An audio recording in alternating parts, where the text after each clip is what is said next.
The summer Evelyn Carter's husband died, the wheat was still green. That was the cruelest part of it. Not the fever that took Thomas in 4 days. Not the way he went delirious on the second night and called her by his mother's name. Not even the sound of the dirt hitting the pine box they lowered him into on a Tuesday morning with no preacher and no ceremony because there was no money for either.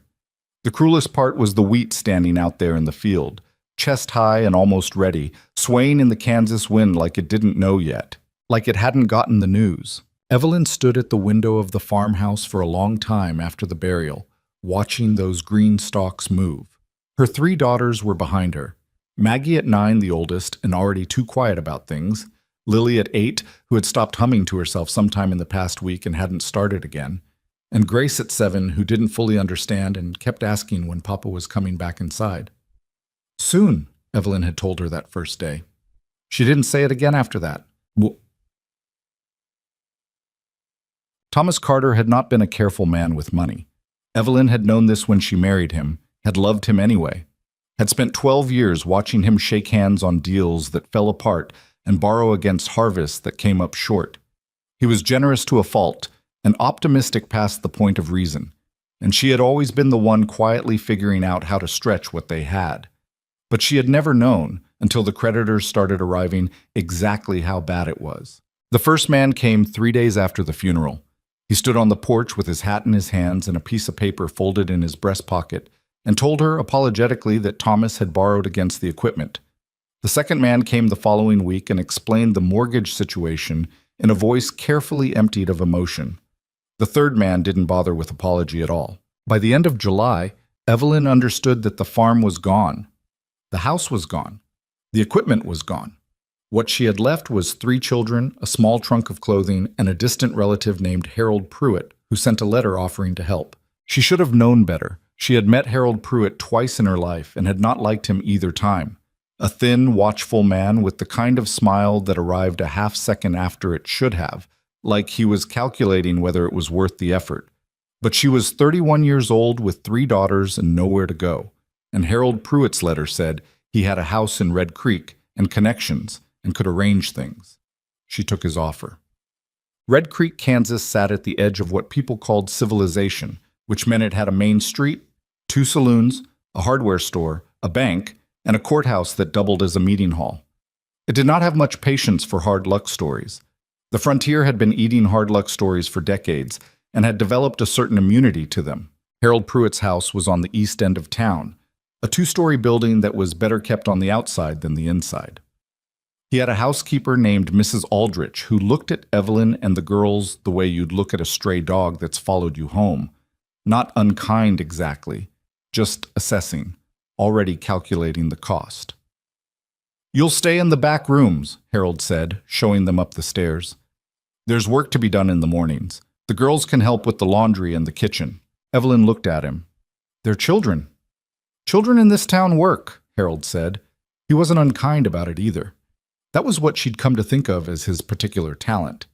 He said things that should have been cruel and somehow made them sound like reasonable observations. "You'll want to make yourselves useful. People around here notice." She didn't argue. She needed time to figure out what came next, and arguing with Harold Pruitt on the first night wasn't going to get her there faster. What came next, she discovered over the following 6 weeks, was worse than she'd imagined. Harold Pruitt was not a man who helped people out of generosity. He was a man who helped people out of calculation, and what he was calculating, Evelyn came to understand, was what she and her daughters were worth, not in any simple way. He wasn't a bad man in the obvious sense. He didn't raise his hand to them, didn't drink, went to services every Sunday, and nodded to the right people on the street. But he had a way of talking about the future that made Evelyn's skin crawl, a way of saying things like, "A woman in your position has to be practical, and those girls need to start learning what life actually is," that she recognized eventually as the sound of a door closing. He had debts of his own, she pieced together. Business deals that hadn't worked out, people he owed money to. And in Red Creek in 1887, a woman with 3 children and no husband and no money of her own had approximately no legal standing to refuse very much. The night he told her his plan, she was washing dishes after supper, and he came and stood in the doorway of the kitchen and talked to her back. "There's a thing done sometimes," he said, When a family's in debt and can't pay.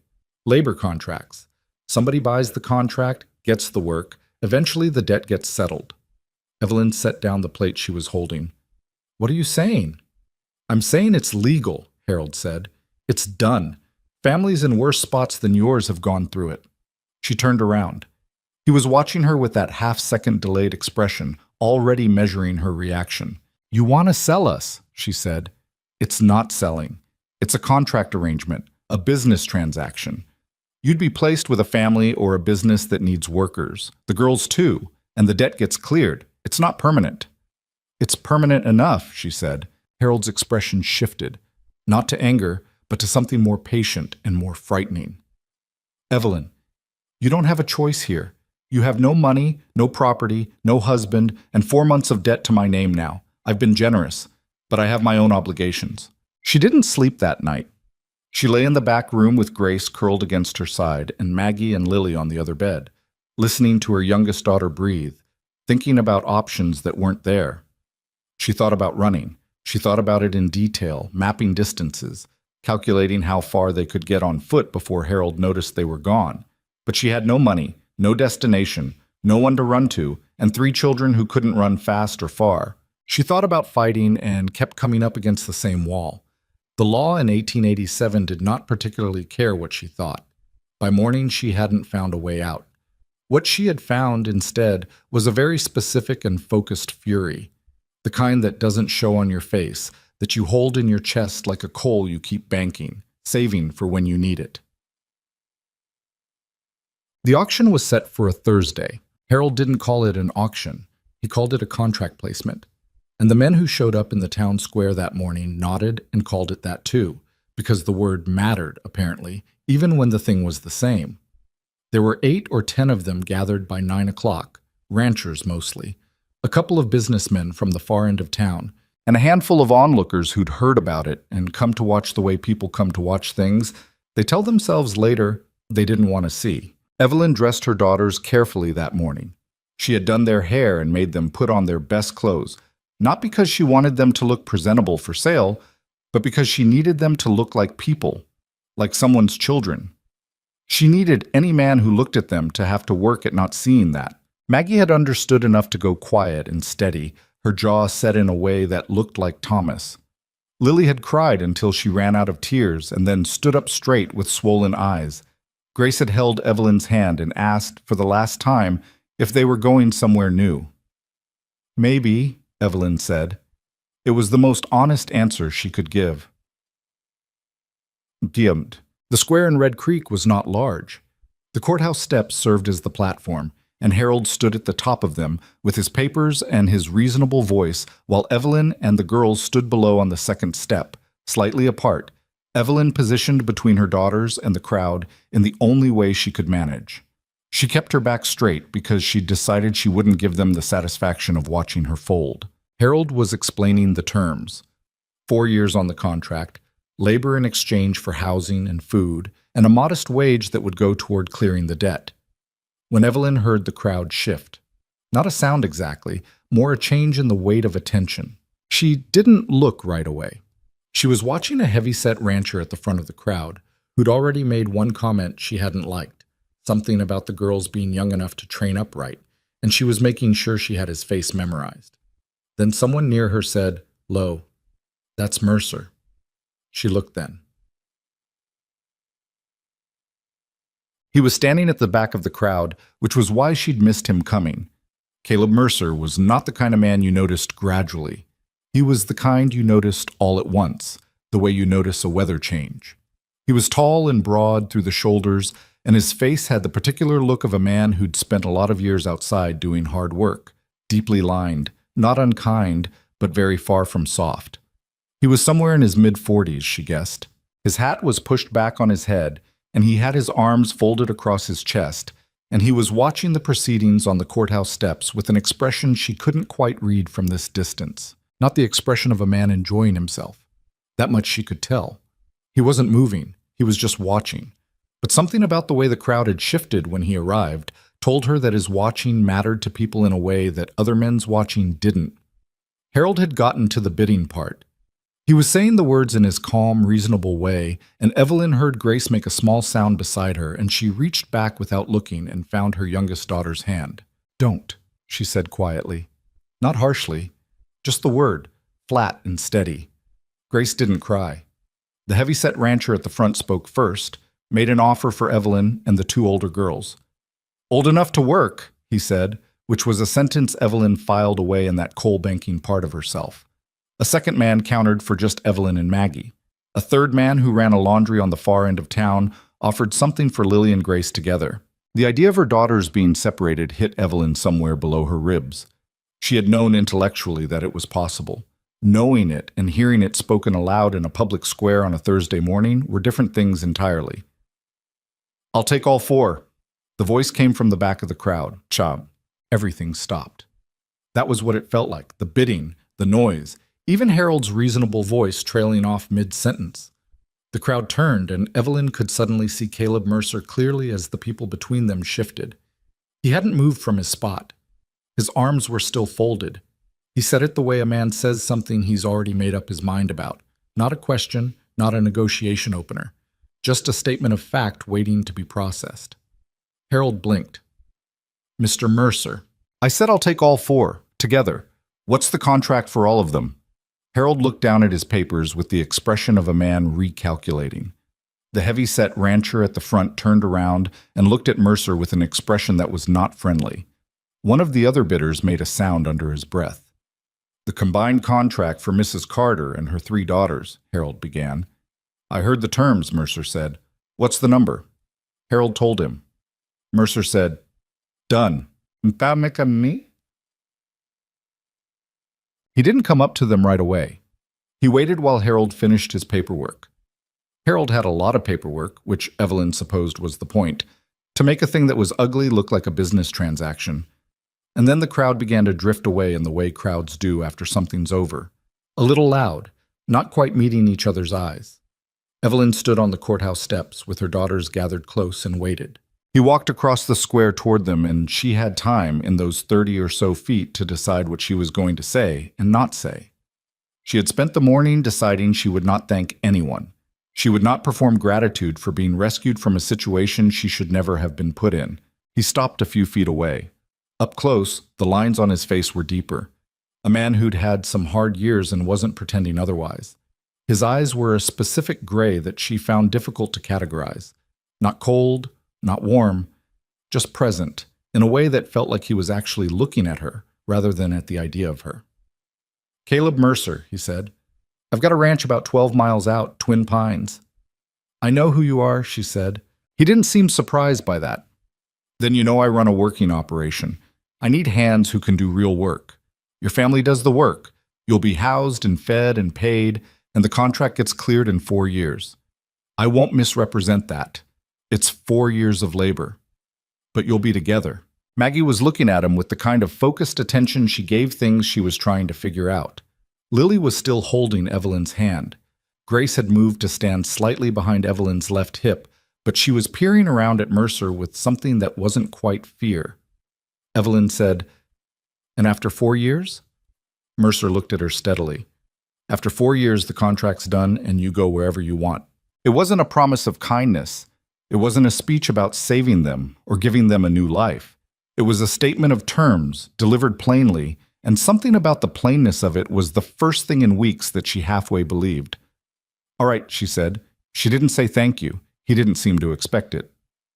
The wagon was a battered flatbed with a reasonable team, and Mercer drove it himself rather than having a hand do it, which told her a small thing about him that she filed away. The girls sat in the back. Evelyn sat on the bench beside Mercer with approximately 2 feet of distance between them and watched Red Creek fall away behind them. Grace, after about 10 minutes of unusual silence, leaned over the side of the wagon and let her hand drag through the long grass at the edge of the road. Then she said, to no one in particular, "Are there animals at your ranch?" "Some," Mercer said without turning around. "What kind?" "Horses, cattle, a dog." He paused. "Chickens." Grace appeared to be weighing this information carefully. "What kind of dog?" "Big one," Mercer said. "Brown." "What's his name?" "Scout." Another pause from Grace. Evelyn looked sideways and could see, in her peripheral vision, Mercer's jaw muscles doing something that wasn't quite a smile. "Is he friendly?" Grace asked. "To people he knows," Mercer said. "How does he decide if he knows you?" "Takes time," Mercer said. "He's careful." Grace seemed satisfied with this. She pulled her hand back in from the grass and sat up straighter. Evelyn turned to look forward at the road, and for the first time in weeks felt something that was not exactly relief but was adjacent to it, a loosening in her chest, brief and small, and not to be trusted yet. She didn't trust it, but she noticed it. Twin Pines Ranch declared itself before they arrived. First the fence line, running straight and repaired recently by the look of it. No sagging posts, no gaps she could see. Then the road turning to a better grade of dirt as they came up toward the main house. The two pines that gave the place its name standing at the entrance like they'd been there since before anyone thought to name anything. Then the house itself, a two-story structure that was not large but was solid, built to last rather than built to impress. A good-sized barn to the east, a bunkhouse past it, a kitchen garden along the south side of the house that was better tended than most.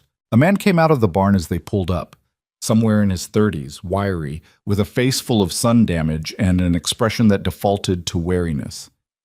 "Pete Halloran," Mercer said to Evelyn, without getting down yet. "He's my foreman. Been here 11 years. Pete Halloran looked at the wagon and its passengers with an expression that did not visibly warm during the looking. He nodded at Mercer. "You'll get them settled?" Mercer said. "Where?" Pete said. "The east rooms, both of them." Mercer climbed down from the wagon. "Ask Mrs. Vance to put together something for supper." Pete looked at Evelyn with the same careful assessment. She looked back without expression. "Right," Pete said, and went. Mrs. Vance was the cook, a stout woman in her 50s with flour on her forearms and opinions she was not immediately sharing. She showed them the two east-facing rooms on the second floor, which were small and plain and had windows that looked out over the kitchen garden, and brought up extra blankets without being asked. Grace discovered almost immediately that Scout was asleep under the stairs, and stood regarding him from a respectful distance with tremendous interest. Scout opened one eye and regarded her back. "Leave him," Evelyn said. "I'm not touching him," Grace said in a tone that suggested she had merely been thinking about it. Lily went to the window in their room and looked out at the garden for a while without saying anything. Then she said, "It's bigger than our place was." "The ranch?" "The garden." She paused. "We didn't grow beans."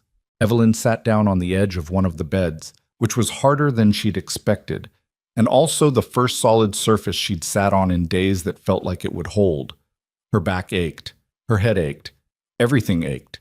Maggie sat down beside her, close enough that their shoulders touched. Maggie said, "He doesn't seem mean." Evelyn said, "No." "But you don't trust him." "I don't trust anyone right now," Evelyn said. "That's not a reflection on him specifically." Maggie sat with that for a moment, then, "That seems fair." Evelyn put her arm around her oldest daughter, and they sat there together in the small plain room while the Kansas afternoon light moved through the window, and Grace continued her cautious standoff with a large brown dog at the bottom of the stairs, and Lily looked at the garden and thought about things she didn't say yet, and the ranch made its usual end-of-day sounds around them. Horses shifted in the barn, a gate clanged, a man's voice said something indistinct across the yard. Supper that first night was awkward in the specific way that meals are awkward when people don't know each other and aren't sure of the rules. Mrs. Vance served beef stew and cornbread at the long kitchen table, and Pete Halloran and two ranch hands named Dell and Cooper ate at one end without talking much. Mercer sat at the head of the table. Evelyn and the girls sat along one side. Grace ate with the focus of a child who had not eaten a full meal in a while. Lily ate carefully and complimented Mrs. Vance on the cornbread, which seemed to surprise Mrs. Vance enough that she looked at Lily twice. Maggie ate with one eye on the room, cataloging. Mercer ate without talking for the first several minutes. He wasn't unfriendly. He just wasn't filling silence for the sake of filling it, which Evelyn recognized as a personality type that could go either way. Cooper, one of the ranch hands, was the one who finally said something. He was younger than the others, somewhere around 20, with the particular confidence of young men who haven't been embarrassed enough times yet. "So the girls will be doing what, Exactly, he said. Not rudely. He was asking Mercer, not Evelyn, which was its own kind of rude without meaning to be. Mercer said, "Whatever needs doing." "'Cause Pete was saying we could use someone in the whatever needs doing," Mercer said again, and something in his tone closed the subject without drama. Cooper went back to his stew.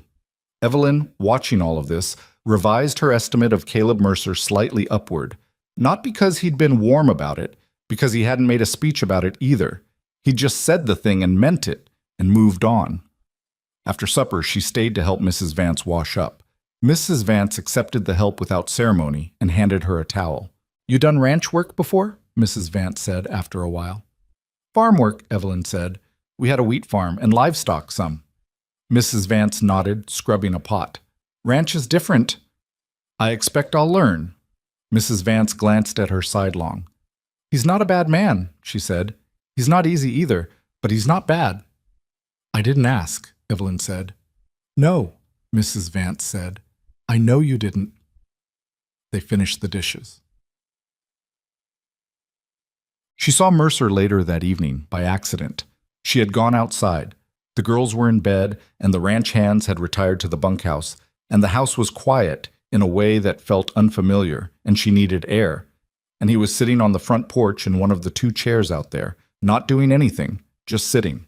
He had a cup of coffee going cold in his hand, and he was looking out at the dark. Evelyn stopped in the doorway.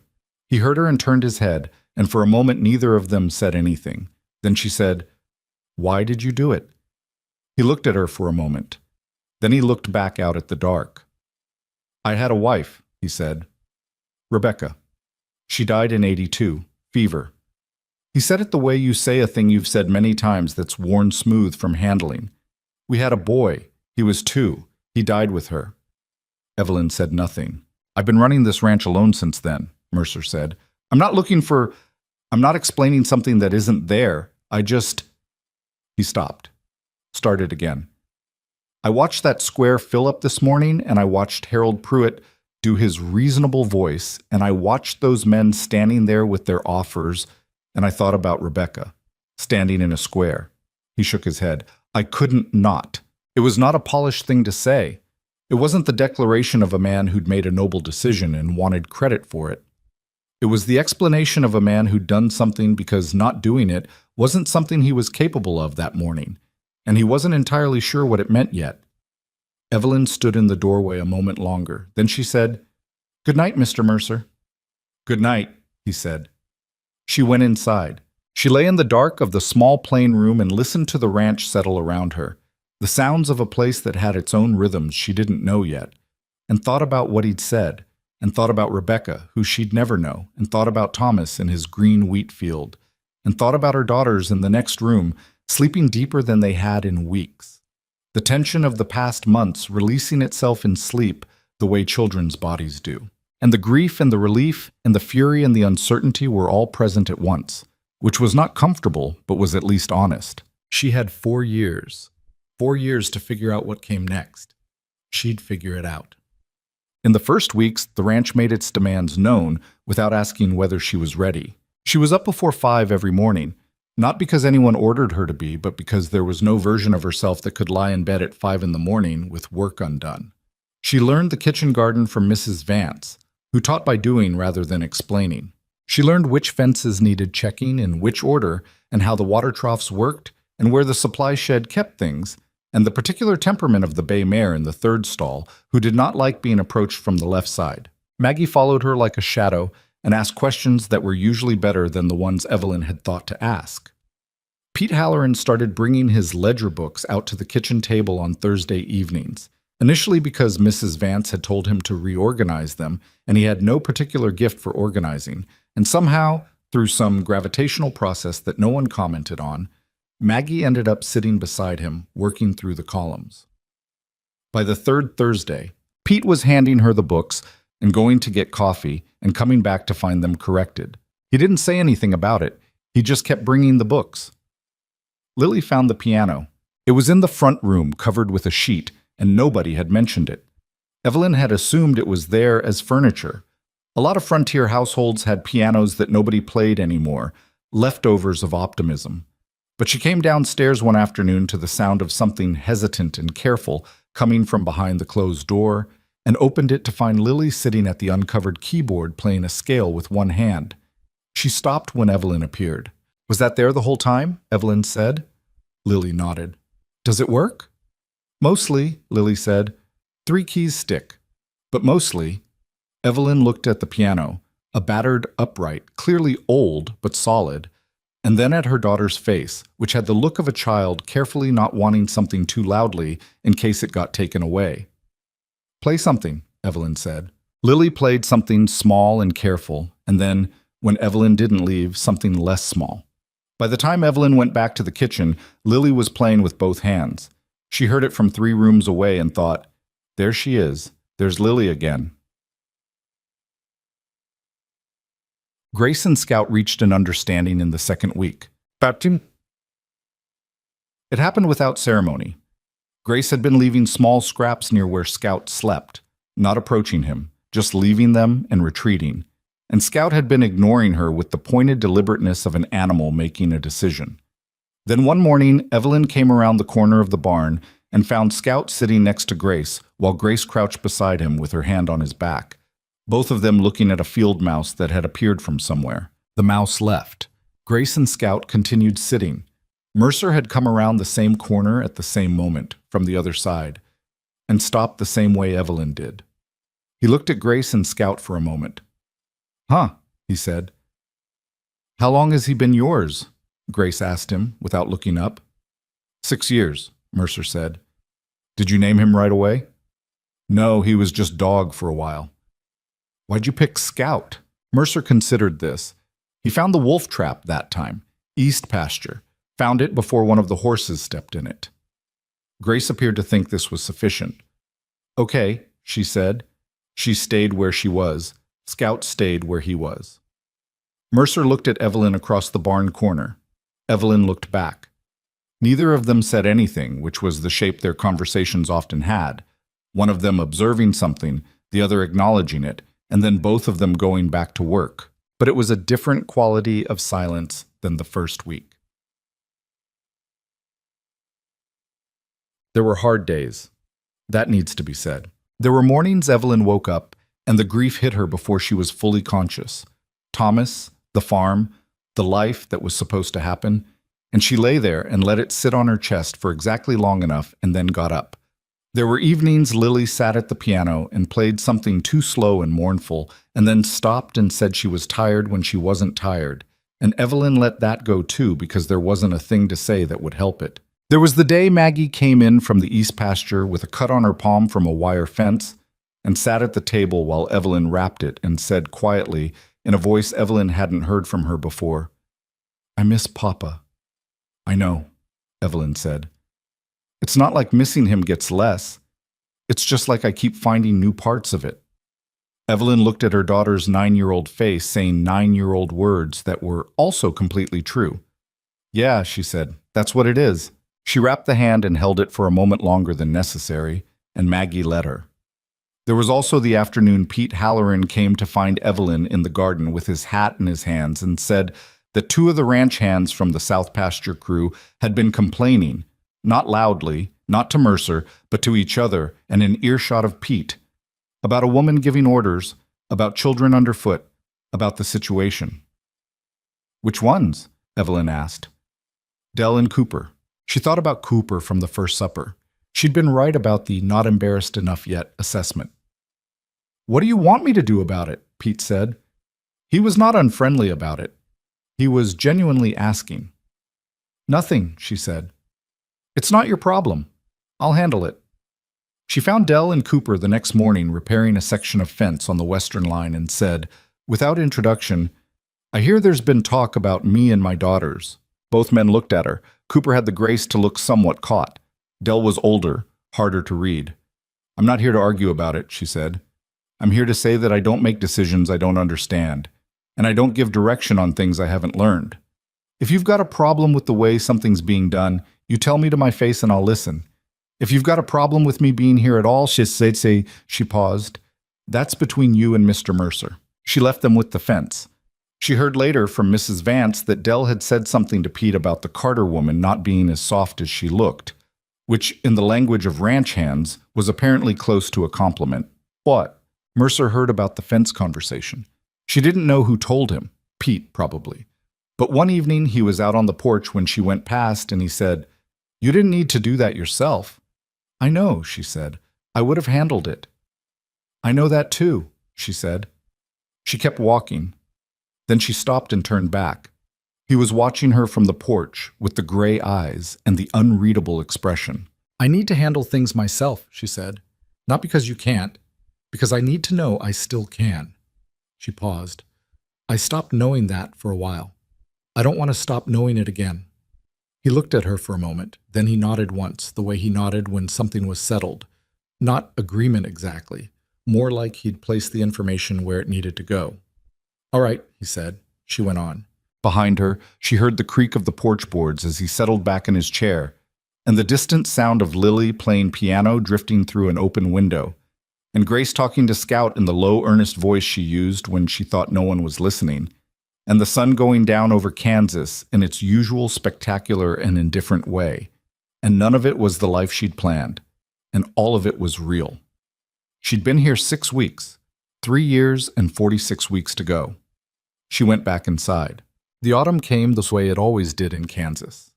Not gradually, but all at once, like a door swinging open. One morning, the light was different. The air had a new weight to it, and the cottonwoods along the creek started letting go of their leaves in long, drifting sheets of yellow. Evelyn noticed it from the kitchen window while she was starting the coffee, and something in the shift of the season made the 6 weeks behind her feel longer than they were, and the time ahead feel less abstract. She had stopped counting days somewhere around week 4. She hadn't decided to stop. She just noticed one afternoon that she'd lost track of the specific number and hadn't immediately tried to recover it, and that fact told her something she wasn't entirely sure how to name. The work had settled into shape around them. Mornings she was in the kitchen garden or helping Mrs. Vance with preserving. They had a full season's worth of tomatoes and beans and squash that needed putting up before the frost came. An afternoon she'd taken over the household accounts, which had been kept in a ledger that Mrs. Vance managed with the same practical authority she applied to everything, but which had accumulated 6 months of small errors that nobody had caught. Evelyn found them in the first week and corrected them without saying anything about it, just handed the ledger back with a note about the discrepancies. Mrs. Vance had looked at the note, looked at Evelyn, and said nothing. But the following week she'd handed the ledger directly to Evelyn without being asked. That was the closest thing to a compliment Mrs. Vance offered, and Evelyn understood it as such. Maggie was in the barn more than the house by that point, a development that had happened in increments too small to object to. It had started with the ledger work with Pete, which had expanded into conversations about supply orders and herd numbers. The kind of conversations Pete was surprised to find himself having with a 9-year-old until he stopped being surprised and started just having them. Then one morning, Maggie had gone out with him to help count the cattle in the north pasture, and come back with her boots dirty and her eyes alive in a way Evelyn hadn't seen since before Thomas died. "The north herd is short by 4, Maggie told her at supper. "Pete thinks they went through the fence near the creek. He said we'll ride out and check tomorrow." Evelyn looked at her daughter. "We?" Maggie looked back steadily. "He said I could come." Evelyn looked at Pete across the table. Pete had the expression of a man who was aware he might have made a unilateral decision that wasn't his to make. "She's got a head for it," Pete said. It was not exactly an apology. It was also clearly as close as Pete came to advocacy. Evelyn said, "Wear your heavy coat. Mornings are cold now." Maggie said, "I know, Mama." She went the next morning and came back with 4 cattle accounted for and more mud on her coat than Evelyn wanted to think about, and the quiet, satisfied look of someone who'd done something real. Caleb Mercer watched all of this without commenting. That was his way. He observed things, processed them somewhere internal, and occasionally said something about them much later when you'd almost forgotten the original event. He was a man who didn't narrate his own thinking, which Evelyn had come to understand as neither aloofness nor mystery. It was just how he was built. Some people talked to figure out what they thought. Mercer thought first and talked when he was done. She'd learned to read the silences better than she would have expected, There was a silence when he saw Maggie's mud-caked coat on the porch railing that said he wasn't displeased. There was a silence at the piano one evening when Lily played something she'd composed herself. Not a song Evelyn recognized, something Lily had been working out in pieces over the past weeks. And he stood in the doorway of the front room listening with his arms folded and his coffee cup forgotten in his hand until Lily finished. And then he said, "You write that yourself?" And when Lily said yes, he nodded once and went back to whatever he'd been doing. Lily looked at Evelyn after he left with an expression that said, "Was that good?"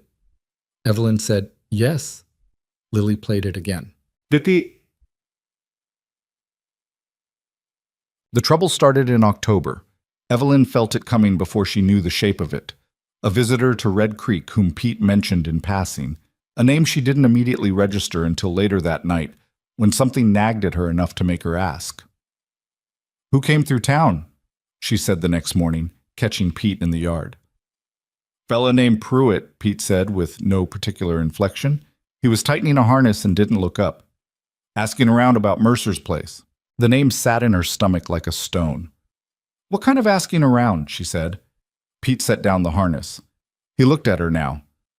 "The kind where you don't tell people you're asking. The kind where you talk to the bank and the county office and 3 ranchers at the saloon, but you don't go to the man directly." He paused. "I heard from Darnell at the livery. Thought you'd want to know." "Thank you," she said. She found Mercer in the far barn doing something with a length of rope and a pulley that she didn't interrupt. She waited until he registered her presence and looked up.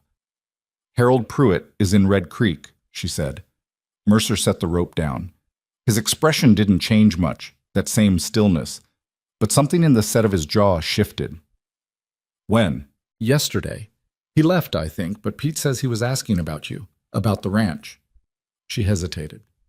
"He's not done with us. I didn't think he would be." Mercer picked up the rope again, turned it over in his hands. "What does he want?" "Money, originally. He lost whatever he thought he'd get from the contracts. But Harold Pruitt doesn't just want money. He wants to not be embarrassed. He wants to win." She'd had 12 years to observe people's motivations, and Harold Pruitt had been among the least complicated. He wanted things to go the way he said they would. "He'll find a way to make this about something other than what it actually is." Mercer looked at her. "You know him." "Well enough." "Then what's his move?" Evelyn thought. "He'll find a legal angle. He's not a man who does things outside the law. He likes the law because he's good at using it. He'll find something in the contract or something about how you—" She stopped. "How you obtained us. Whether there was coercion or whether you had the authority." "It was a legal contract," Mercer said. "I know that. Harold knows that too. That doesn't mean he can't make it look like something else to someone who doesn't." Mercer put the rope down again and looked at the middle distance for a moment. It was the look he had when he was working through something. "All right," he said. "All right what?" she said. "All right, I hear you." He looked at her. "I'm not going to pretend I've dealt with this kind of thing before. I'm a rancher. I know cattle and land and weather, and I know this county reasonably well, but I don't know legal fights." "Neither do I," she said. "Then we figure it out," he said. "Together." It was the first time he'd used that word, together, and it landed differently than she expected. Not sentimentally, more like a gear clicking into place. "I'll write to my brother in Wichita," he said. "He knows a lawyer. I've been meaning to for other reasons. Now I have a specific one." "Good," she said. She went back to the house. On the way, she passed Grace sitting on the fence of the near pasture with Scout beside her, watching 2 of the young horses run the perimeter. Grace was talking to them in the low, earnest voice she used, and one of the horses, the gray one, Ember, who had been skittish since they arrived, had slowed from its full run to a trot at the near fence and was moving along it in the same direction as Grace's voice. Evelyn stopped and watched for a moment. Grace didn't notice her. Ember slowed further, blowing air, coming toward the fence in steps that were still nervous but less so. She'd ask Mercer about it later. Whether Grace could spend more time with the horses, specifically, whether Pete would mind. But right now she had other things to think about. Harold Pruitt's next move arrived not as a visit, but as paperwork. delivered to Twin Pines Ranch on a gray Tuesday by a county official named Whitmore, who had the manner of a man who deeply preferred to be somewhere else. He handed the documents to Mercer at the door, said the words he was required to say, and left before anyone thought to offer him coffee. Mercer read the papers at the kitchen table. Evelyn read them over his shoulder because she wasn't going to wait for him to summarize. The language was careful, and the argument was simple, which meant someone had thought about it. Harold Pruitt had filed a complaint with the state office in Topeka, alleging that the labor contract transfer had occurred under financial duress on his part, that Caleb Mercer had used his standing in the community to pressure a financially vulnerable man into an unfair transfer, and that the welfare of the minor children, Maggie, Lily, and Grace Carter, could not be properly assessed under the current arrangement. The state was requesting an inquiry. The county was required to respond. A hearing was being set for November. There was also a secondary document attached, which had language about the temporary transfer of the minors to state care pending the outcome of the inquiry and Evelyn's return to her legal guardian's authority, which was still Harold Pruitt until a court said otherwise. She read that sentence twice. Then she set the papers down. Mrs. Vance was at the stove and had not turned around during any of this, but her stirring had stopped. Pete was in the doorway from the back hall, where he'd appeared sometime during the reading. Evelyn said, "He wants the girls put in state custody." The words sounded different out loud than they had on the page, more real, more specific. Mercer said, "That's not happening." It wasn't bravado. He said it the way he said things he'd already decided, flat and factual. "The paper says," she started. "I know what the paper says," he said. "I'm telling you what's happening." He looked at her. "We fight it. That's what I said before, and that's what I mean. Get a lawyer, build a case, stand in that courtroom. I'm not sending your children anywhere." Evelyn looked at him for a long moment. He held the look without flinching, not performing steadiness, just actually being it, which she'd come to understand was the only version of it he had. "Your brother's lawyer," she said. "How long to get him here?" "Right today. He could be here in 2 weeks." 2 weeks is enough time to prepare," she said. She looked at Pete. Who in Red Creek would speak for Caleb's character? Honestly, not just because they owe him. Pete thought about it. Doc Harrell, Margaret Ostrowski at the dry goods, old Whitfield out past the South Road. He and Caleb have had their run-ins, but he's honest. People who don't love him but respect him, she said. That's better than people who'll sound like they're paid to say it. Jim Harrell and Whitfield both have reasons to dislike me, Mercer said. Whitfield especially. Good, Evelyn said. A man who'd speak for you even when he's got cause not to. That's the one the court will believe. Mercer looked at her with an expression that was hard to name. Not quite surprised, more like he was revising something. You've thought about this before, he said. I've thought about everything before, she said. I've had a lot of nights with nothing else to do. The letter went to Wichita that afternoon. While they waited, Evelyn began her own preparation. She was not a lawyer, and she knew it. What she was a woman who had spent 12 years managing a household on insufficient information and making it work, and who had a very precise memory for detail. She started writing things down, everything she could document about the past 6 weeks at Twin Pines. Not feelings, not impressions, but specifics, dates, tasks, what each of her daughters had been doing and with whose knowledge. The ledger corrections, with dates. Maggie's work with Pete, which Pete agreed to write out in his own hand and sign. Lily's piano composition, which Lily could perform in person if it came to that.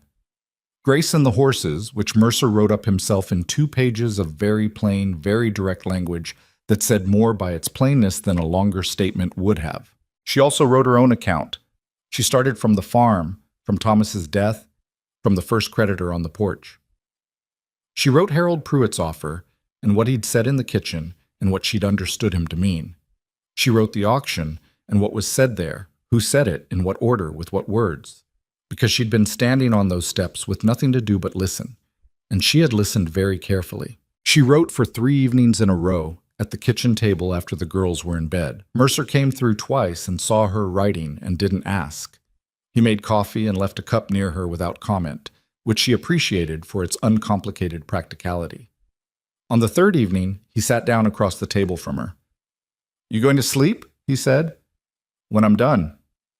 How much more is there? Some. He was quiet for a moment. Then, what you're putting in there, the auction, Pruitt, all of it. You understand that's going to be public if it goes to a courtroom. I know. People in this town knowing your business. Mr. Mercer, she said. She looked up from the paper. This town watched me stand on courthouse steps with my 3 daughters while men put bids on us. There's not much left to protect. He accepted that. The silence between them settled, not awkwardly. It had stopped being awkward sometime in the past month, she'd noticed, replaced by something that was more like the silence between people who are separately focused on the same problem. What do you know about Harold's finances? He said after a while. He has debts. I don't know specifics, but the way he moved, taking us in, the conversation in the kitchen, the speed of setting up the auction, he needed cash quickly. People who need cash quickly usually have something that requires it. I could ask around. Carefully, she said. If he hears we're looking, he'll move faster. I know how to ask around carefully, Mercer said. She believed him. He was not a man who made things bigger than they needed to be. All right, she said. She went back to her writing.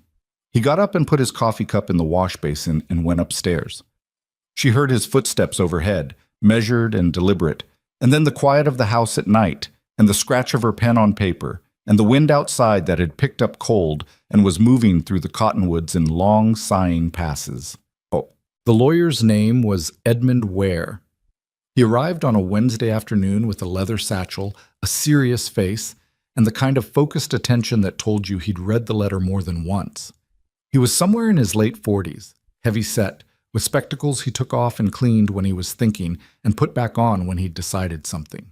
He sat at the kitchen table and read Evelyn's written account without interruption, which took 40 minutes. Then he read Mercer's statement, then Pete's, then he cleaned his spectacles. How old are the children? He said. Maggie is 9, Lily 8, Grace 7, Evelyn said. The youngest 2 are too young to give testimony that carries much weight. Maggie is borderline. He looked at her over the spectacles. But the court is going to want to see the children. They'll be there, Evelyn said. Mrs. Carter, this is a state inquiry, which means the bar isn't just showing that Mr. Mercer is a decent man. The bar is showing that the process by which these children came to be in his care was not exploitative, that they're thriving rather than suffering, and, he paused, that the alternative arrangement proposed by Mr. Pruitt is worse for the children than the current one. It is, Evelyn said. I believe you. The court needs to believe it. Then we show them, she said. That's what the documentation is for. Edmund Ware looked at her documentation again. Where did you learn to do this? I ran a household for 12 years with not enough money and wrote down everything that was spent and everything that happened so I could account for it, she said. I've been accounting for things my whole life. He looked at her for a moment longer than felt strictly professional, not rudely, more like reassessing. All right, he said. Then let's talk strategy. Boy, what followed were 2 weeks of a specific kind of work that Evelyn hadn't done before but understood immediately. The work of building an argument, which was not unlike building anything else. You started with what was true, you found the materials that demonstrated it, and you assembled them in an order that made the truth visible to someone who hadn't been there to see it happen. Ware spoke to Doc Harrell, who had treated Lily for a minor cold 2 weeks into their arrival, and could testify to her general health and the care being taken. He spoke to Margaret Ostrowski, who'd seen Evelyn in the dry goods store and could speak to the children's appearance and demeanor. He rode out to speak to Whitfield, the rancher who had ongoing boundary disagreements with Mercer, and came back saying Whitfield was cantankerous and difficult and had agreed to testify anyway. Mercer's asking around about Harold's finances produced something useful. Harold Pruitt had borrowed heavily from a land speculation partner named Dorset, who had interests in a proposed railway route that ran through the eastern quarter of the county.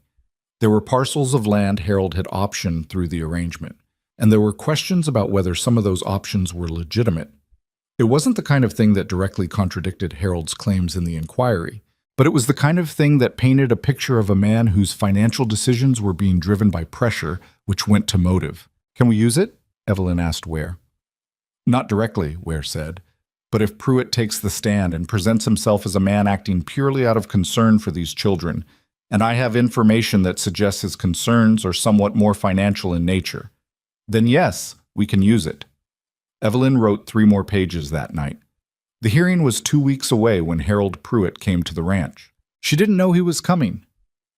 Neither did Mercer, which meant neither of them had time to prepare, which was probably the point.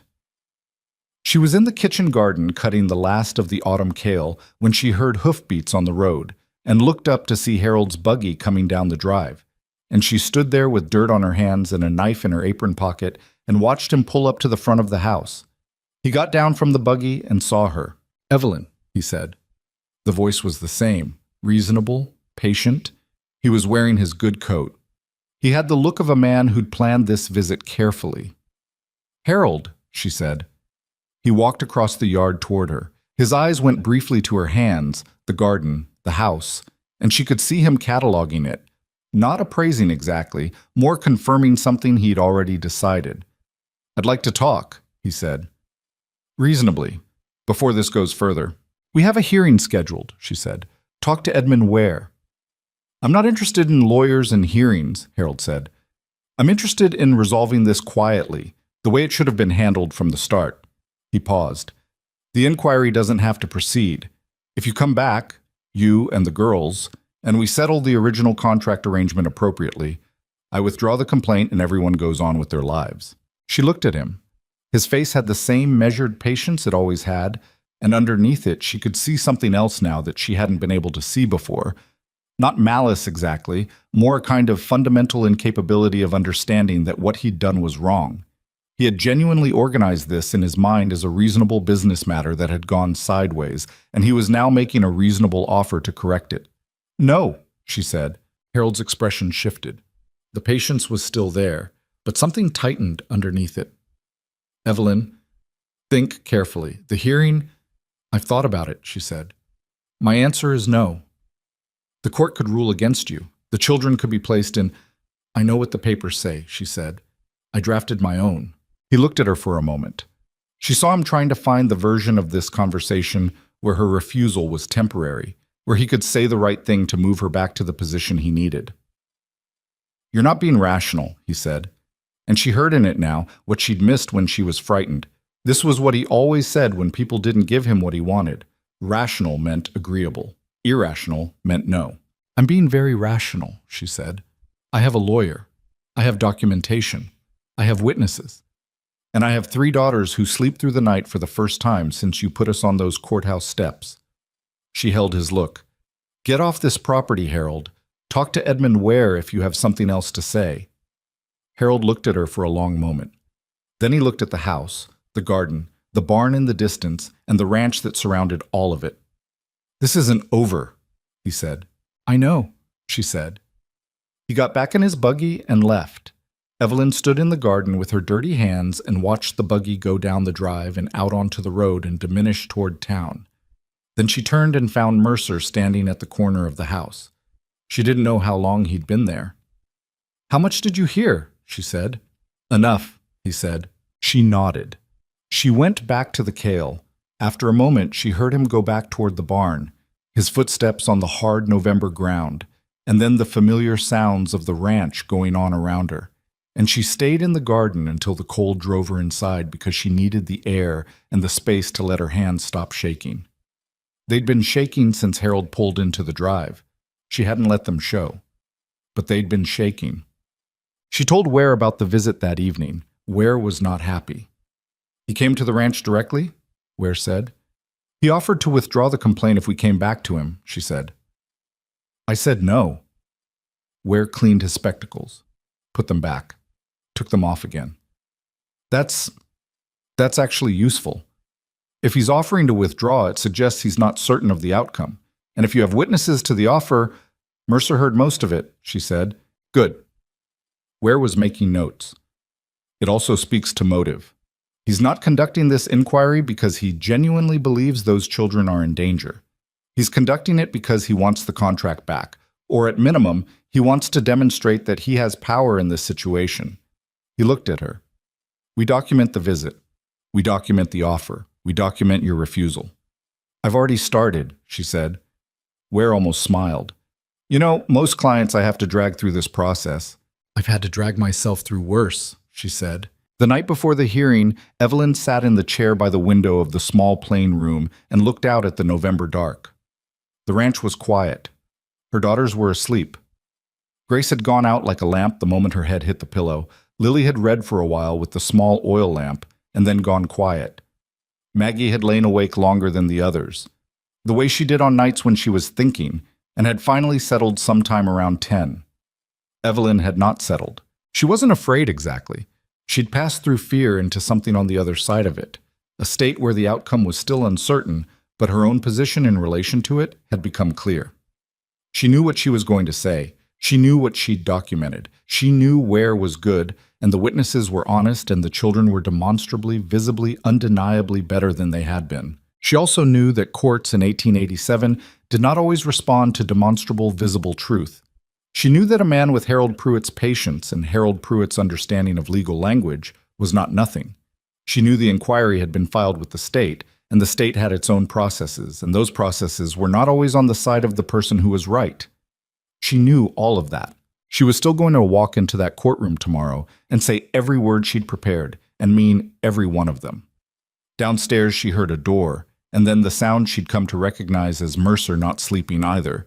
The floorboard in the kitchen that creaked when he went to get the coffee he didn't need. The sound of the back door opening and closing as he went out to the porch. The same thing he'd been doing for weeks when something kept him awake. She thought about going down. She thought about it for a few minutes, which was longer than she usually thought about things. Then she got up, put on her boots and her coat, and went downstairs. He was in the porch chair with a coffee cup and the dark around him, same as the first night. He heard her and looked, and she came and stood by the railing rather than taking the other chair, because this wasn't the same as before, and she didn't want to pretend it was. "Can't sleep," she said. It wasn't a question. "No," he said. She looked out at the dark. The stars were very clear and very cold and very far away, which was comforting in a way she couldn't have explained. Something about how they'd been there longer than any of this and would be there after. "I want to say something," she said. "All right," he said. "Whatever happens tomorrow." She stopped, finding the words. "What you did at that auction, I know I didn't say thank you. I didn't want to say thank you, and I still don't want to say it the way it usually gets said, like you did something generous and I owe you for the generosity. But," she paused again, "you were the only person who looked at us like we were people, and that mattered. Whatever happens tomorrow, that mattered." Mercer was quiet for a moment. "Rebecca would have done the same thing," he said. "Faster than I did, probably." He looked at the dark. "I stood there for a long time before I said anything. I'm not proud of that." "You said it," she said. "Eventually." "Sometimes eventually is all you get," she said. He looked at her. She looked at him. The wind moved the cottonwoods at the edge of the property, and the stars kept doing what stars do. And the ranch was quiet and dark and solid around them, and neither of them said anything else for a while, which was all right. She went back inside when the cold got through her coat. He stayed. In the morning, they would drive to Red Creek and stand in the courthouse and fight for the right to keep what they'd built here, which wasn't much yet. 6 weeks, 3 children, a dog who'd made a decision about Grace, a piano with 3 stuck keys, a ledger that balanced now, but was theirs, which counted for more than Evelyn had known how to say on the night she arrived. She went up the stairs. She looked in on her daughters, sleeping all 3 in their ordinary way. Grace flat on her back with her arms out, Lily curled tight, Maggie on her side with one hand under her cheek, like she was always thinking even in her sleep. She stood in the doorway and looked at them for a long time. Then she went back to her own room and lay down on the hard bed and closed her eyes and waited for morning, which came, the way mornings do, whether you're ready for it or not. The morning of the hearing came in cold and gray, the kind of November sky that didn't bother pretending to be anything other than what it was. Evelyn had been up since 4:30. Not anxious exactly. She'd moved past anxious sometime in the night, more like a body that understood something important was happening and had decided sleep was a secondary concern. She had the girls dressed and fed by 7. Mrs. Vance made oatmeal and didn't say much, which was her version of support, and Evelyn accepted it the way she accepted most things from Mrs. Vance. without ceremony and with genuine appreciation. Pete ate standing up, which he always did when he was unsettled, and managed to communicate through the angle of his shoulders that he would be there if needed without saying a single word about it. Mercer came down at 6:45 in his good coat, which she'd seen him wear exactly once before, the day Edmund Ware arrived. He had shaved carefully, which was a thing she noticed because it changed his face enough to make her look twice. He caught her looking and said, "What?" "Nothing," she said. "Coffee's ready." He poured himself a cup. The kitchen had the sound of a household moving through something. Not quite normal morning, but not yet what was coming. Lily sat at the table eating her oatmeal slowly, watching her spoon. Grace had given Scout an extra piece of cornbread under the table, which everyone saw and no one commented on.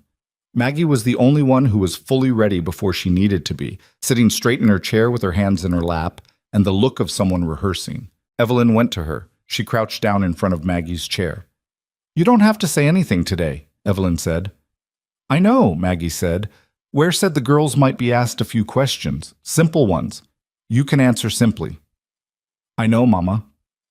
"If someone asks you something you don't understand, you say you don't understand." Maggie looked at her with a patience that was startling in a 9-year-old. "Mama, I know." Evelyn put her hand on Maggie's cheek for a moment. Maggie let her. The courthouse in Red Creek was a single large room with wooden benches and tall, narrow windows that let in the gray November light in long, pale strips. The judge's bench was at the front, raised enough to be authoritative, not so high as to be theatrical. The room smelled of sawdust and old paper, and the specific staleness of a building used for official purposes. It was already half full when they arrived. Evelyn had not expected that. She understood in an abstract way that this was a public proceeding, that people in small frontier towns had a limited number of entertainments, but the actual sight of 30 or 40 people settling onto benches and talking in low voices while Harold Pruitt sat at one table with a man she didn't recognize, his lawyer, presumably, younger and sharper looking than Ware, hit her differently than she'd prepared for. She kept walking. She did not look around at the faces. Ware was already at the other table, his papers spread, his spectacles in place. He looked up when they came in and gave a single nod that meant, "We're ready." Mercer sat beside Ware. Evelyn sat beside Mercer. The girls sat in the front bench immediately behind, with Pete beside them, which had been arranged in advance without much discussion. Pete had simply said he'd be there, and no one had told him otherwise. Harold Pruitt was across the room, and she could see him in her peripheral vision. He did not look at her. He was talking in low tones to his lawyer, a man who had the name Aldous Fitch written on the paper Ware had shown her. Topeka trained, which meant Harold had spent money on this. She filed that away. A man spending money on a Topeka lawyer to fight for the return of a labor contract that wasn't worth the cost of the lawyer, which meant this wasn't about money at all, in the end. This was about Harold Pruitt not losing. Judge Elias Crandall entered at 9 o'clock sharp, and the room went quiet. He was older than Evelyn had expected, somewhere in his late 60s, compact, with white hair and the deliberate movements of a man who had been making consequential decisions for a long time and had stopped being hurried by other people's urgency. He sat, arranged his papers, looked at the room over his spectacles. "We're here on the matter of the inquiry filed by Harold Pruitt regarding the Carter family labor contracts and the welfare of the minor children," he said. His voice carried without effort. "This is an inquiry, not a full trial. We're here to determine whether the children's current placement is appropriate and whether the transfer of the contract was conducted lawfully.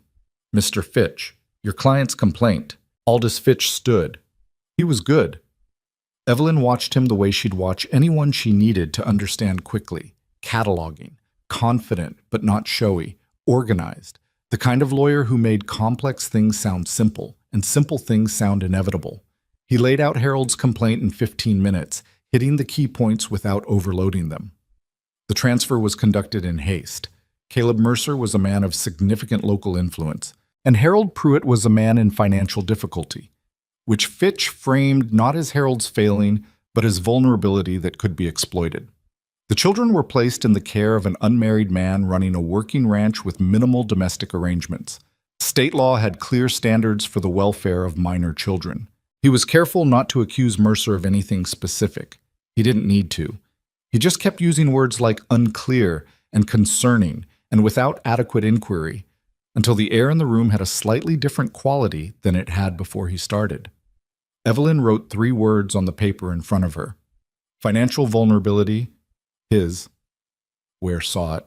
He nodded fractionally. Ware opened with Caleb Mercer, which was the decision they'd made together. Establish the man before you establish the facts, because the court needed to see who Mercer was before it could assess what he'd done. Mercer took the stand with the same manner he had everywhere, deliberate, unembellished, present. He answered Ware's questions in plain sentences and didn't expand unless asked to. He described the auction, why he'd attended, what he'd observed, what he'd decided, and why. He described the arrangement at Twin Pines, the rooms, the work, the pay that was going against the contract, the conditions the family lived under. Fitch cross-examined him for 20 minutes.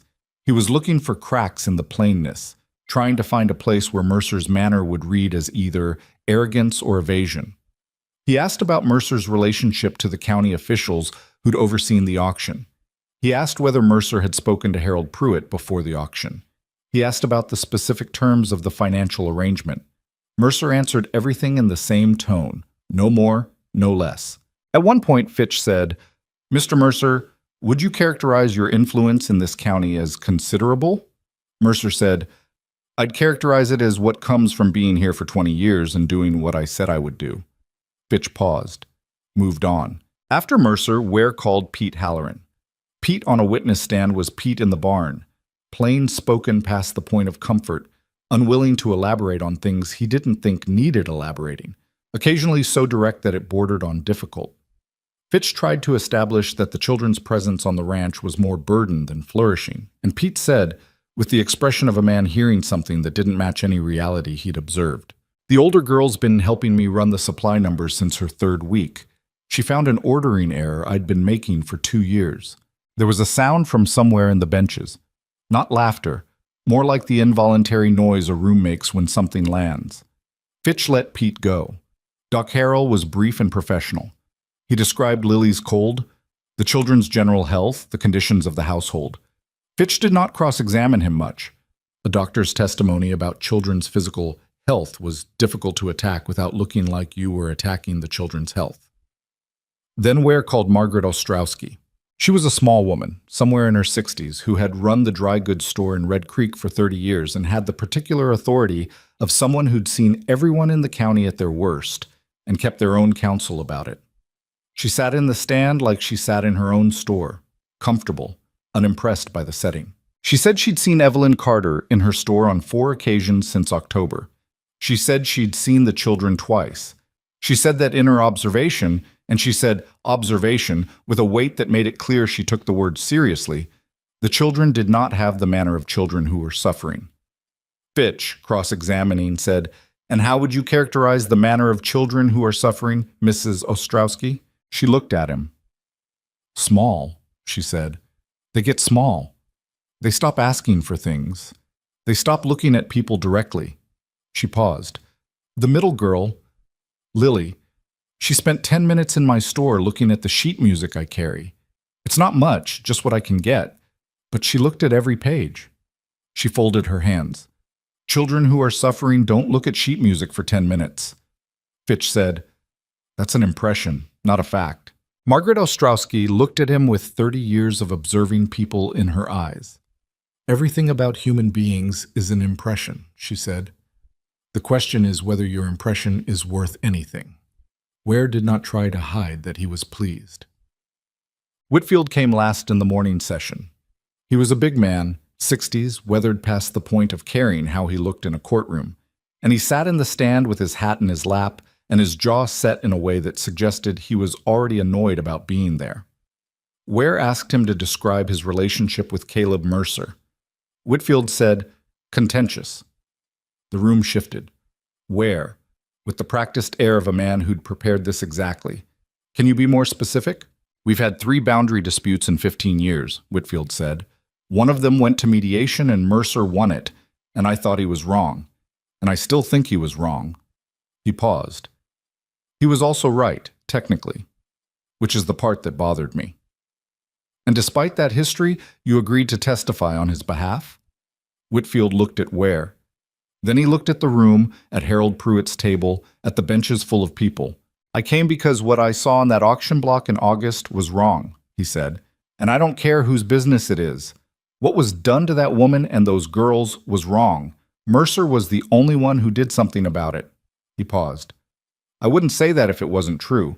I've got no particular motivation to do Caleb Mercer any favors. Fitch chose not to cross-examine. The afternoon session was Evelyn. She'd known it was coming. She'd written everything down and gone over it with Ware 3 times, and knew the sequence of what she was going to say, and the specific details she was going to include, and the things she was going to let Fitch try to find holes in because she'd filled the holes in advance. She knew all of that. She still had to breathe carefully in the moment before Ware said her name. She took the stand. She looked out at the room, the benches, the faces she mostly didn't know, the gray November light coming through the narrow windows, Harold Pruitt's careful, patient expression at his table, her daughters in the front bench with Pete, Mercer at the table with Ware. And she thought about what she'd decided on the porch the night before Thomas died, a version of the same decision she'd been making over and over, that she was going to face the thing in front of her without folding. She answered Ware's opening questions in a clear voice and did not perform emotion she didn't feel. He walked her through the farm, Thomas's death, the creditors, Harold's letter. He walked her through the kitchen conversation, the one where Harold had stood in the doorway and talked to her back and said the word contract arrangement, and she repeated it as precisely as she could remember because she had written it down the same night it happened. She walked through the auction. She described standing on the courthouse steps, the bids that had been made, the heavy-set rancher's offer for Evelyn and the 2 older girls, the specific phrase old enough to work, the separate bid for Lily and Grace. She said these things in a steady voice and watched the room receive them. She heard someone in the benches make a sound that was not comfortable, and she didn't look to see who. She described Harold's visit to Twin Pines, the offer he'd made, the words he'd used. She had written those down the same afternoon before the memory could soften. Ware said, "And what was your response to Mr. Pruitt's offer to withdraw the complaint if you and your children returned to his custody?" "No," she said. "Can you elaborate on your reasoning?" She looked at the judge. Crandall had been watching her with the steady attention of a man who'd decided early on to actually listen, which she'd noticed and appreciated. "My daughters sleep through the night," she said. "They didn't before. Maggie has learned things about running a ranch operation that she'll use for the rest of her life. Lily is composing music. Grace has a gift with animals that I couldn't have predicted, and there's room for it to grow on that ranch." She paused. "I came to Twin Pines with nothing and with no reason to trust anyone. What I found there was work, and fair terms, and people who treated my children like people. I have no interest in undoing that." She looked at Harold across the room. He was looking back with the patient expression. She held it. "Mr. Pruitt offered me a chance to resolve this quietly," she said. "I said no because quiet is not the same as right. What was done to my family deserves to be said in a room full of people, with the court listening. Because if it can be done to us, it can be done to anyone." The room was very still. Fitch took his time standing up. He was good enough to not show that the morning had gone the way it had, which Evelyn respected even while she braced for what was coming. He said, "Mrs. Carter, you've described your husband's financial situation at the time of his death. Is it accurate that the farm was mortgaged significantly beyond its value?" "Yes," she said. "And that there were additional debts to creditors?" "Yes. So the family was, at the time you arrived in Red Creek, genuinely in significant debt?" "Yes. And Mr. Pruitt's arrangement was, in the legal sense, a legitimate response to that debt situation." Ware said, "Objection. I'll rephrase," Fitch said. "Mrs. Carter, you've characterized the auction as wrong, but labor contracts as a mechanism for debt settlement are legal in this state. Is that correct?" "Legal and right aren't the same thing," she said. "That's not what I asked." "They're legal," she said.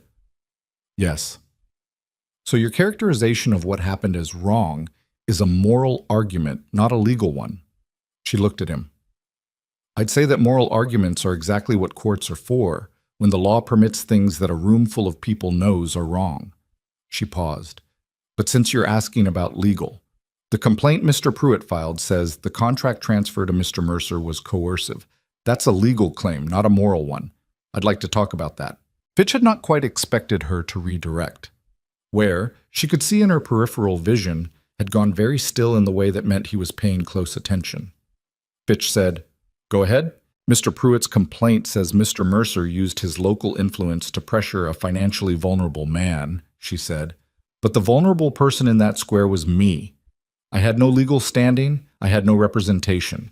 The auction was proceeding regardless of what I thought or wanted. Mr. Mercer made an offer that was accepted. He didn't pressure Harold Pruitt into anything. Harold Pruitt had organized the entire event. He was the one with the papers. He was the one with the plan. She paused. The only unusual thing Caleb Mercer did was buy all four of us together, which Harold hadn't expected, and which meant Harold got less than he'd planned on. She let that settle. That's the coercion. Harold Pruitt didn't get what he wanted. That's the whole complaint. The room was not still this time. There was a murmur that moved through the benches like the sound the cottonwoods made in wind. Fitch stood for a moment. Then, "You seem very confident, Mrs. Carter." "I am," she said. "I have the documentation." The girls were called in the mid-afternoon, which Evelyn had expected and dreaded in roughly equal measure. Crandall had called a short recess before it, which was either consideration or procedure. She couldn't tell, and it didn't matter. She went to the front bench and sat with her daughters for the 15 minutes of the break. Pete stood nearby with his arms folded and said nothing, which was the right thing. "It's going to be Judge Crandall asking," she said. "Not Mr. Fitch or Mr. Ware. He just wants to talk to you." "What does he want to know?" Lily said. "How you are," Evelyn said. "How things are at the ranch."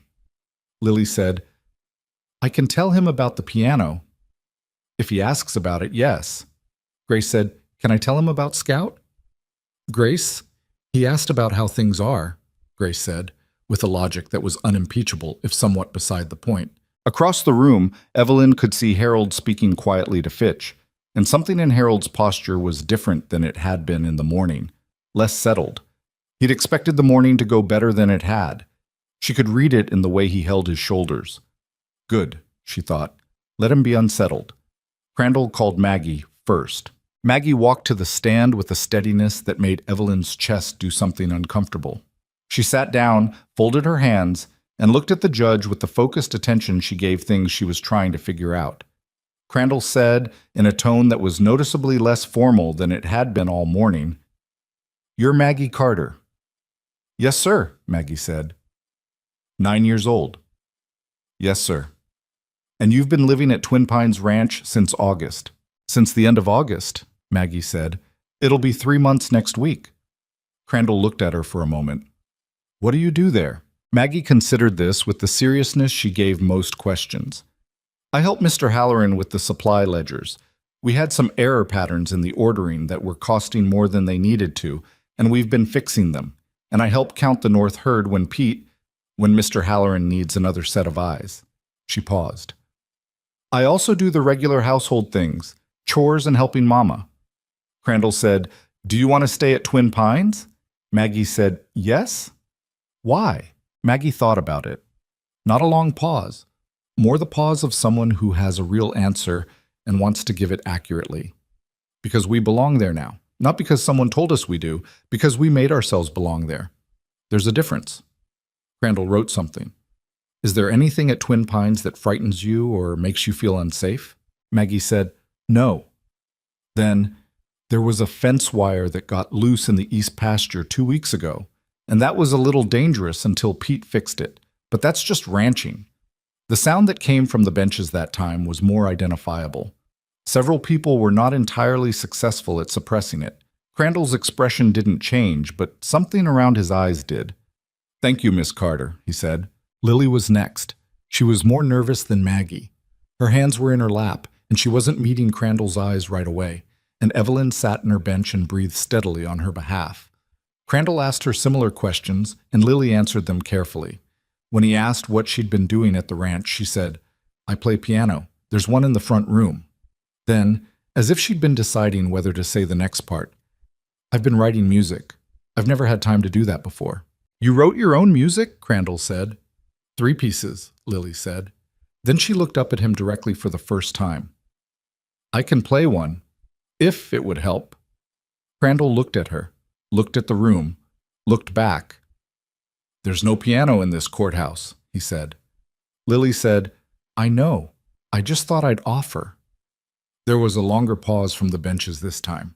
Not laughter, more the sound of people exhaling something they'd been holding. Grace was last. Grace sat in the stand and looked at Crandall with the same expression she used when she was assessing an unfamiliar animal. Attentive, honest, not particularly intimidated. Crandall said, Grace Carter. Yes, Grace said.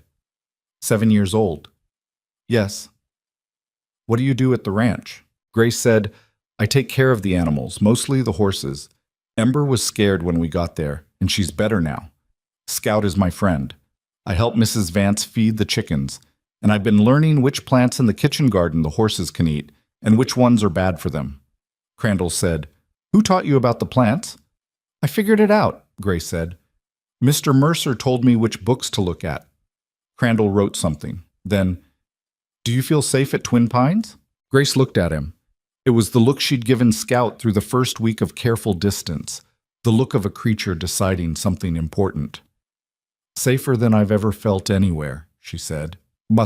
Fitch did not question the girls. That decision, made apparently just before the session resumed after the girls' testimony, told Evelyn more than almost anything else about how Harold's side read the afternoon.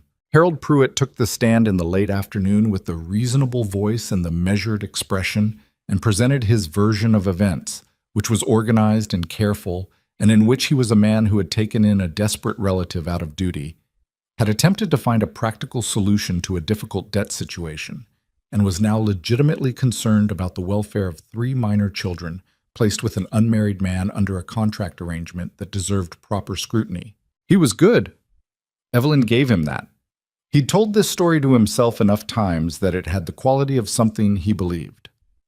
Ware stood for cross-examination with the expression he wore when he'd been waiting for something. He asked Harold about the land speculation arrangement with Dorset. Harold's answer was careful. Ware asked about the timeline of the debts. Specifically, when Harold had accrued obligations that created financial pressure leading up to August. Harold's answers stayed careful, but needed more words. Ware asked whether Harold had explored any alternatives to a public auction for the Carter family, other relatives, charitable organizations, a direct loan arrangement. Harold said he'd considered options. Ware asked him to name one. Harold said the auction had seemed the most practical. Ware said, Most practical for whom? Harold said, For everyone involved. Ware said, Including 3 children between the ages of 7 and 9 who were presented to a crowd of men and offered as labor? It was legal. I didn't ask if it was legal, Ware said. I asked if it was practical for them. The room had gone very quiet. Harold said, The situation required no further questions, Ware said, and sat down. Closing statements were brief. The day was running long and the light through the windows had gone from pale to dim. Fitch made his argument cleanly. Welfare standards, proper inquiry, legitimate concerns. He was doing what he could with what he had, and what he had not been enough. Ware said 4 things. The contract transfer was legal on its face. The children were demonstrably thriving by every observable measure. The complaint had been filed not out of concern for the children, but out of the complainant's financial and reputational interests. And the court had heard today from people with no stake in the outcome. A doctor, a shopkeeper, a man with active grievances against Mercer, all of whom said the same thing. He sat down. Crandall said he would take it under advisement and have a decision within 2 days. He did not say anything else. He gathered his papers and left the bench, and the room exhaled. Harold Pruitt crossed the room, not to Evelyn, to Mercer. He stood in front of Mercer with the reasonable expression and said quietly, This doesn't end here. Mercer looked at him for a moment. Then he said, Then I guess we'll be here for it. Harold left. Evelyn stood beside Mercer in the courtroom as the benches cleared around them, the afternoon light going gray and cold in the windows. Her daughters gathered close, Grace leaning against Mercer's arm in a way that was entirely unconscious, Lily beside Evelyn with her hand in Evelyn's. Maggie standing slightly apart with her arms folded in her habitual way, watching the room empty. Pete appeared at her shoulder. "How do you think it went?" "I don't know," Evelyn said. It was the honest answer. Mercer said, "It went better than it could have." "That's not the same as good," she said. "No," he said, "but it's what we've got tonight." They went out into the November cold, all five of them, and Pete, and the town moved around them in its ordinary way. Horses at rails, a light in the saloon window, the hardware store closing up for the day. And Evelyn walked through it and thought about Crandall's face when Maggie said we made ourselves belong there, and thought about Lily offering to play piano in a courthouse that had no piano, and thought about Grace saying safer than I've ever felt anywhere in the voice she used when she was telling the truth about something important. Whatever the decision was, those things had been said in a room full of people. They were in the record now. They couldn't be taken back. It wasn't enough. But it was real, and real was what she'd been working toward since the first morning she woke up in the small plain room at Twin Pines and decided she was going to figure out what came next. She got in the wagon. The girls climbed in behind her. Mercer took the reins. The team moved out onto the road toward home, and the courthouse fell away behind them, and the Kansas dark came down around them like a weight, and also like a blanket, and none of them talked much on the drive back, which was all right. Some things didn't need words right away. The 2 days Judge Crandall had asked for stretched into 3, and then 4. And by the 5th morning, the waiting had become its own kind of weather at Twin Pines. Present in everything, not spoken about directly, altering the atmosphere of every room. Mercer went about his work the way he always did, which was to say, methodically and without visible disturbance. But Evelyn noticed that he checked the road from town more than usual, and that he'd repaired the same section of fence rail on the western side twice, which was the kind of thing a man does when his hands need something to do and his mind is elsewhere. Pete had developed a habit of appearing in doorways and then finding reasons to be somewhere else, which was Pete's version of hovering. Mrs. Vance baked more than usual, and the kitchen smelled of bread and sugar and the particular warmth of a woman doing something productive because the alternative was standing still. Evelyn spent the waiting time writing letters. Not to anyone in particular, not yet. More an organized accumulation of thoughts she'd been having since the courtroom. She'd been thinking, since the day she stood on the courthouse steps, about what came after. Not in a distant, dreaming way, but in the practical way she thought about everything. What was the problem? What were the materials? What was the sequence? The problem was that what had happened to her family was legal. Not just possible, not just cruel. Legal, structured, built into the way things worked. And if it had happened to them, with their particular combination of bad luck and a relative with Harold Pruitt's specific appetite, it was happening to other women, other children. She didn't write that down yet. She let it sit. What she did write were notes on every detail of the legal process she'd been through. The documents, the language, the specific provisions in the labor contract law that had made the auction possible. Ware had explained most of it during their preparation, and she'd listened with the same attention she gave everything, and now she was writing it out from memory, organizing it, finding the places where the language was vague enough to allow things that shouldn't be allowed. She was at the kitchen table on the 5th morning when the rider came from town. She heard hoofbeats before she saw anything, and something in the speed of them, not casual, deliberate, brought her to the window. A young man she didn't recognize, moving at a pace that meant something. She was at the front door before he reached the porch. "Mrs. Carter?" he said, pulling up. He was maybe 17, out of breath. "Yes? Judge Crandall's clerk. He asked me to bring word. The decision's ready. He's asking both parties to come to the courthouse this afternoon, 2 o'clock. She said, "Thank you." She went to find Mercer. He was in the barn, and when she told him he stood for a moment with a brush in one hand and didn't say anything, the way he absorbed information before responding to it. 2 o'clock, he said. "Yes." He set the brush down. "I'll tell Pete to watch the girls until we know." "I want the girls there," Evelyn said. Mercer looked at her. "They were in that courtroom," she said. "They spoke. Whatever the decision is, they should hear it in person, not from me later trying to find words for it." He thought about it. She could see him turning it over. The protective instinct against the other thing, the recognition that her daughters were not fragile in the way that needed protecting from reality. "All right," he said. They went inside to tell the girls, and Mrs. Vance, without being asked, immediately started pressing the girls' good clothes, which she'd already washed and had been hanging in the back room since the hearing. There was something in the act, the ironing board coming out, the careful attention to a collar, that Evelyn filed away as one of the things she'd remember about this woman who had never said an unnecessary word of warmth and had consistently done the warm thing anyway. They were in the wagon by noon, which gave them time enough that the drive to Red Creek didn't have to be rushed. The day was cold and clear, the kind of Kansas winter day where the sky was a hard pale blue and the bare cottonwoods stood very still because there was no wind. Evelyn sat on the bench beside Mercer. The girls were in the back. Grace had her coat collar turned up and her chin down, watching the road unscroll behind them. Lily sat straight and was quiet in the way that meant she was managing something. Maggie had brought the supply ledger, which under other circumstances Evelyn might have found absurd, but under these circumstances understood entirely. Maggie dealt with uncertainty by keeping her hands on something she could calculate. After a while, Mercer said, "Whatever he decides, let's not do that," Evelyn said, not harshly. "Let's wait and see what he decides first." He was quiet. Then, "Fair." They drove the rest of the way without talking much, which had become their natural mode.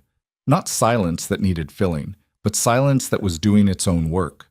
Grace from the back pointed out a hawk on a fence post and said it was the same kind as the one she'd seen at the east pasture last week, which no one confirmed or denied, but which seemed to settle something for her.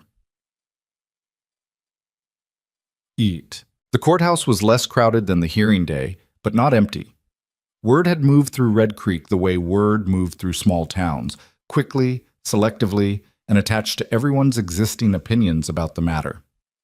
About 20 people had found reasons to be present, including Margaret Ostrowski, who was sitting in the third bench with her hands in her lap, and the expression of a woman who'd decided her testimony was an investment and she intended to see the return on it. Doc Harrell was near the back. Whitfield, who had no reason to be there and was there anyway, which Evelyn took note of. Harold Pruitt was already at his table, Fitch beside him.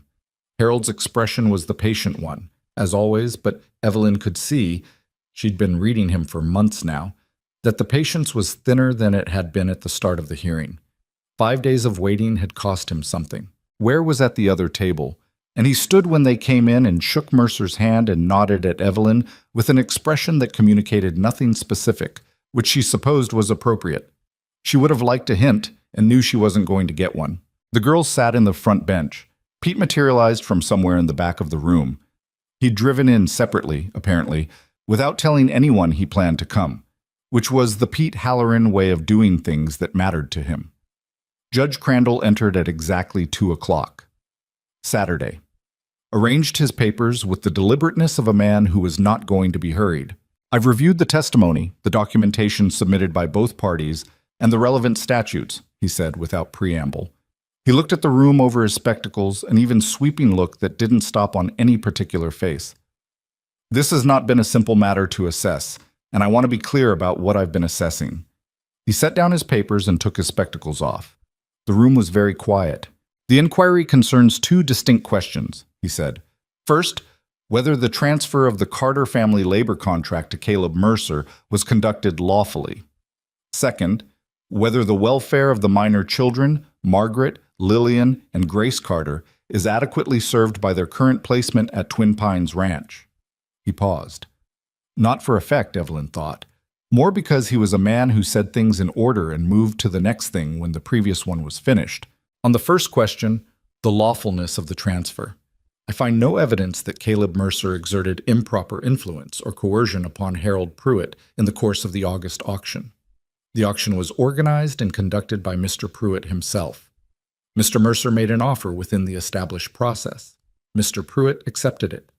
The evidence submitted by Mr. Ware, including testimony from individuals with no favorable disposition toward Mr. Mercer, does not support the claim of coercive conduct." He put his spectacles back on. "The complaint on this ground is dismissed." Harold's jaw moved. It was small, barely visible, but Evelyn saw it. "On the second question," Crandall said, "the welfare of the children." The room tightened. Evelyn felt Mercer beside her go very still in a way that was different from his ordinary stillness. I've heard testimony from a physician, a merchant, a neighboring rancher, the ranch foreman, and the children themselves, Crandall said. I have also heard from Mrs. Evelyn Carter, whose account of the circumstances that brought her family to Red Creek I found to be detailed, consistent, and credible. He paused.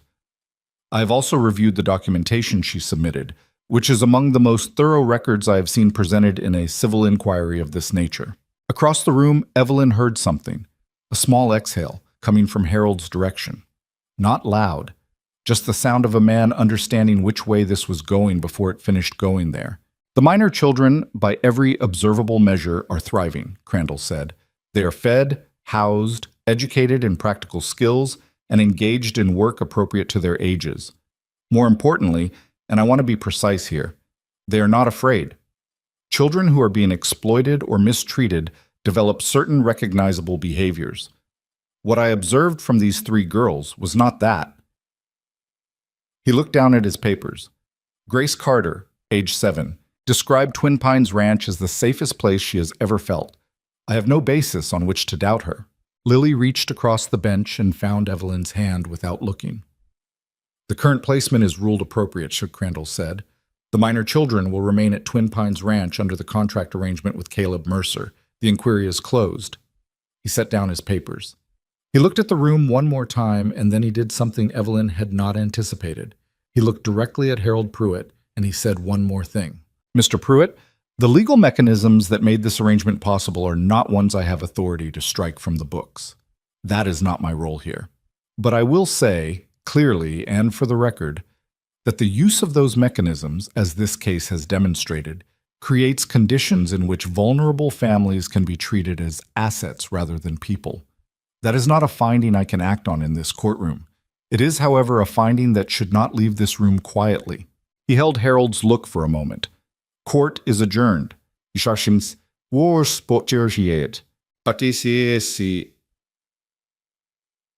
room moved, the way rooms do after a held breath is released. Noise, movement, the scrape of benches, voices. Evelyn sat still for a moment while it happened around her. Lily's hand was still in hers. On the other side of her, Mercer had his elbows on the table and his face in his hands, not weeping, just taking a moment inside himself that he apparently needed, and she let him have it. Maggie appeared at her elbow. Her face was composed in the way it always was when she was absorbing something significant. "We stay," Maggie said. It was not a question. "We stay," Evelyn said. Maggie nodded once, the way she nodded when something was settled, and went back to sit beside Grace, who had climbed over the bench in defiance of all propriety and was now standing in the middle of the floor with an expression of such transparent relief that several people near her were looking at her the way you look at something that clears the air. Pete came from the back of the room and stopped at Evelyn's shoulder. He said nothing. He just stood there, which was the Pete Halloran version of everything. Edmund Ware was gathering his papers, and he looked at Evelyn over his spectacles and said, "You documented things I couldn't have asked for better." "I've been accounting for things my whole life," she said. "I know," he said. "You told me." Mercer raised his head and looked at the room and then at Evelyn and said, "All right?" "All right," she said. Across the room, Harold Pruitt and Aldous Fitch were leaving. Harold had his hat on and his coat buttoned, and his expression was the patient one. She'd wondered if this moment, when it came, would crack it. It didn't. That was Harold. He would reorganize what had happened into a narrative that preserved his own sense of himself, and he would file it away, and he would go on. She'd known enough people like him to understand that defeat didn't change them, it just redirected them. She let him go. He was no longer the problem in the room. Margaret Ostrowski stopped her on the way out of the courthouse, on the steps, in the cold, clear afternoon. "I'm glad it went right," she said. "Thank you for what you said," Evelyn said.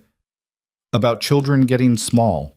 Margaret Ostrowski looked at her with the 30-year observation in her eyes. "I've seen it enough times," she said. "Yours weren't. That was what I could say, so I said it."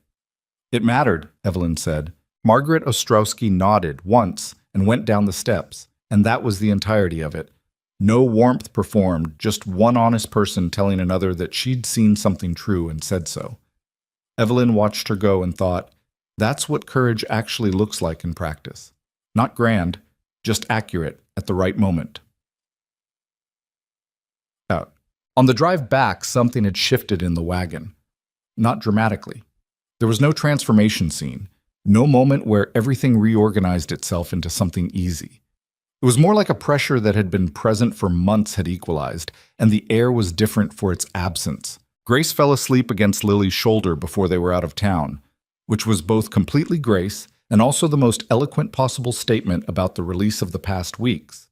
Lily sat with her sister's weight against her and looked out at the Kansas countryside going past in the late afternoon light and started, very quietly, to hum something. It took Evelyn a few bars to recognize it as the composition Lily had offered to play for Judge Crandall. Maggie had put the ledger away. Mercer drove and didn't say much, which was his way, but somewhere on the road between Red Creek and Twin Pines he said, "Crandall was right about the law." "Yes," Evelyn said. "What happens to the next family that ends up on those courthouse steps?" She looked at him. He was watching the road. "I've been thinking about that," she said. He glanced at her. "Since when?" "Since before the hearing," she said. "Since August, really. Since I was standing on those steps and I understood that what was happening was legal, which meant the problem wasn't Harold specifically. Harold was an instrument. The problem is what he had access to." Mercer was quiet for a moment. "What would you do about it?" "I'd start with the documentation," she said. "The same way I started with the inquiry. What's the law exactly? Where's the language that allows this? Who has the standing to change it? Legislators, state officials?" She paused. "Then I'd find the people who have reasons to care and the ability to do something, not just sympathy, actual standing." "That's a long fight," he said. "Yes," she said. Another pause. Then, "You'd need support. People who will take you seriously, not just—" He stopped. Started again. "A woman doing that alone in 1887 is going to run into a lot of closed doors." "I know that," she said. "I'm not saying don't do it," he said. He was quiet a moment. "I'm saying you shouldn't have to do it alone." She looked at him. The road ahead was straight and flat and going gold in the afternoon light. He kept his eyes on it. "Are you offering?" she said. "I'm saying the ranch has some standing in this county," he said. "And I know some people in Topeka who owe me a reasonable conversation. And I've got a lawyer now who apparently enjoys difficult cases." He paused. "If you're going to do this, that's what I can put toward it." She thought about what she would have said to this offer 3 months ago, standing in the square, or in the East Room that first night, or in the kitchen when he'd left coffee next to her without comment. She thought about how much the answer would have cost her then, how much of herself she'd have had to hold back to accept help without it feeling like surrender. That was then. "All right," she said. "All right," he said. Lily from the back had started singing words to the melody now, softly, half to herself, the lyrics not quite finished yet, more the shape of them than the thing itself. Grace was still asleep. The wagon moved on down the road. Diyut. The weeks after the decision had a different texture than the weeks before it. The anxiety that had been running underneath everything, that low-frequency hum of uncertainty that Evelyn had learned to function around the way you function around a noise you can't turn off, was gone. What replaced it wasn't exactly peace. It was something more active than that, more like the feeling of ground under your feet after a long stretch of uncertain footing. The contract still had 3 years and some months left to run. The practical reality of their lives hadn't changed. The work was the same, the mornings were the same, the small plain rooms were the same. But the quality of inhabiting those things had shifted in some way Evelyn couldn't have described precisely to someone who hadn't felt it. Grace noticed it first, which was typical. A week after the decision, she came to Evelyn in the kitchen and said, "Ember lets me brush her now." Evelyn looked up from the ledger. "Since when?" "Yesterday?" Grace said. She stood still the whole time. She said it the way she said things she was proud of. Not boasting, more like reporting something she found genuinely remarkable. "That's weeks of work," Evelyn said. "I know," Grace said. She needed to decide. She considered this. Some things you can't rush. Evelyn looked at her 7-year-old daughter, who had learned this from a horse. "No," she said, "you can't. The horse work had been expanding quietly for months, but after the decision, something in Grace stopped holding back. She was out in the barn every morning before breakfast, and Mercer had started including her when he made decisions about the horses. Not performing inclusion, just actually asking her opinion, because her opinion had turned out to be consistently useful. The day he showed her how to check a horse's hooves properly, and she demonstrated back to him with a precision that made him nod and say, "That's right, that's exactly right." Evelyn watched it from across the barn and thought about the word trajectory. This was one beginning. Lily's music had started to move into the house in a different way. She'd been playing mostly alone before, door closed, careful about the space it took up. After the decision, she started leaving the door open, and the music moved through the house the way air does, and nobody remarked on it, but everyone organized themselves around it slightly. Mrs. Vance's tempo in the kitchen matching something Lily was playing, Pete coming in from the yard and standing in the hallway for a moment before going up, Mercer with his coffee in the doorway on Sunday afternoons. One evening, Cooper, the young ranch hand who'd made the comment at the first supper and had been carefully appropriate ever since, stopped in the hall and said, "What is that? The one you're playing now?" Lily, not stopping. "Mine." "You wrote it?" "Yes." A pause. "It's good," Cooper said. He had the awkward sincerity of a young man saying something honest that he wasn't used to saying. "I don't know much about music, but it's good." "Thank you," Lily said, and meant it, and kept playing. Maggie, meanwhile, had begun working on something she hadn't fully announced. A reorganization of the ranch's record-keeping that went beyond the ledger corrections. She'd identified that the way supply orders were being tracked didn't connect well to the herd data, which meant it was difficult to see the relationship between feed costs and cattle weight over time. She'd drafted a system, on her own, in the evenings, at the kitchen table, and shown it to Pete one Thursday night with the expression of someone delivering a report rather than requesting permission. Pete had looked at it for a long time, then he'd said, "Mercer should see this." "I know," Maggie said. I was going to ask." She showed it to Mercer at breakfast the next morning, spreading the papers out beside his coffee cup with the focused directness she brought to things she'd decided. He looked at it for several minutes without speaking, which Maggie understood by now as attention rather than judgment. Then he said, "Where'd you learn to build a system like this?" "I just thought about what information we needed and what would make it visible," Maggie said. "I looked at how the ledger connected to the other records and found the gaps." "Did your mother help?" "I showed it to her last night," Maggie said. "She found two things I'd missed." Mercer looked at the papers again. "It's good work," he said. "Better than what we've got." "I know," Maggie said. Mercer looked at her over the papers with an expression that was partly amusement and partly something else. Recognition, maybe, of a specific quality of person. "You're not modest," he said. "No," Maggie agreed, "but I'm accurate." He had the system implemented within the month. Harold Pruitt, as Evelyn had predicted, did not disappear. He reorganized. In December, a letter arrived from a state office in Topeka. Not an inquiry this time, but a formal correspondence regarding the labor contract statutes, requesting information about the Carter case as part of what the letter described as a routine review of contract welfare standards. The language was bureaucratic and careful, and Evelyn read it twice and recognized Harold's fingerprints without finding them explicitly. He'd found another approach. An administrative one, quieter, the kind that could create difficulties through process rather than direct confrontation. She brought it to Ware, who read it and said, "He's moved up a level." "I know," she said. "What does that mean for us?" "It means we respond formally and completely," Ware said. "Document everything, same as before." He's hoping the administrative process generates enough friction that it becomes easier to settle, which in his mind means returning to some version of the original arrangement. "It's not going to," she said. "No," Ware agreed, "but we have to engage with the process anyway, because not engaging looks like avoidance." She wrote the response herself, over 3 evenings, with Ware reviewing and adjusting the legal language where needed.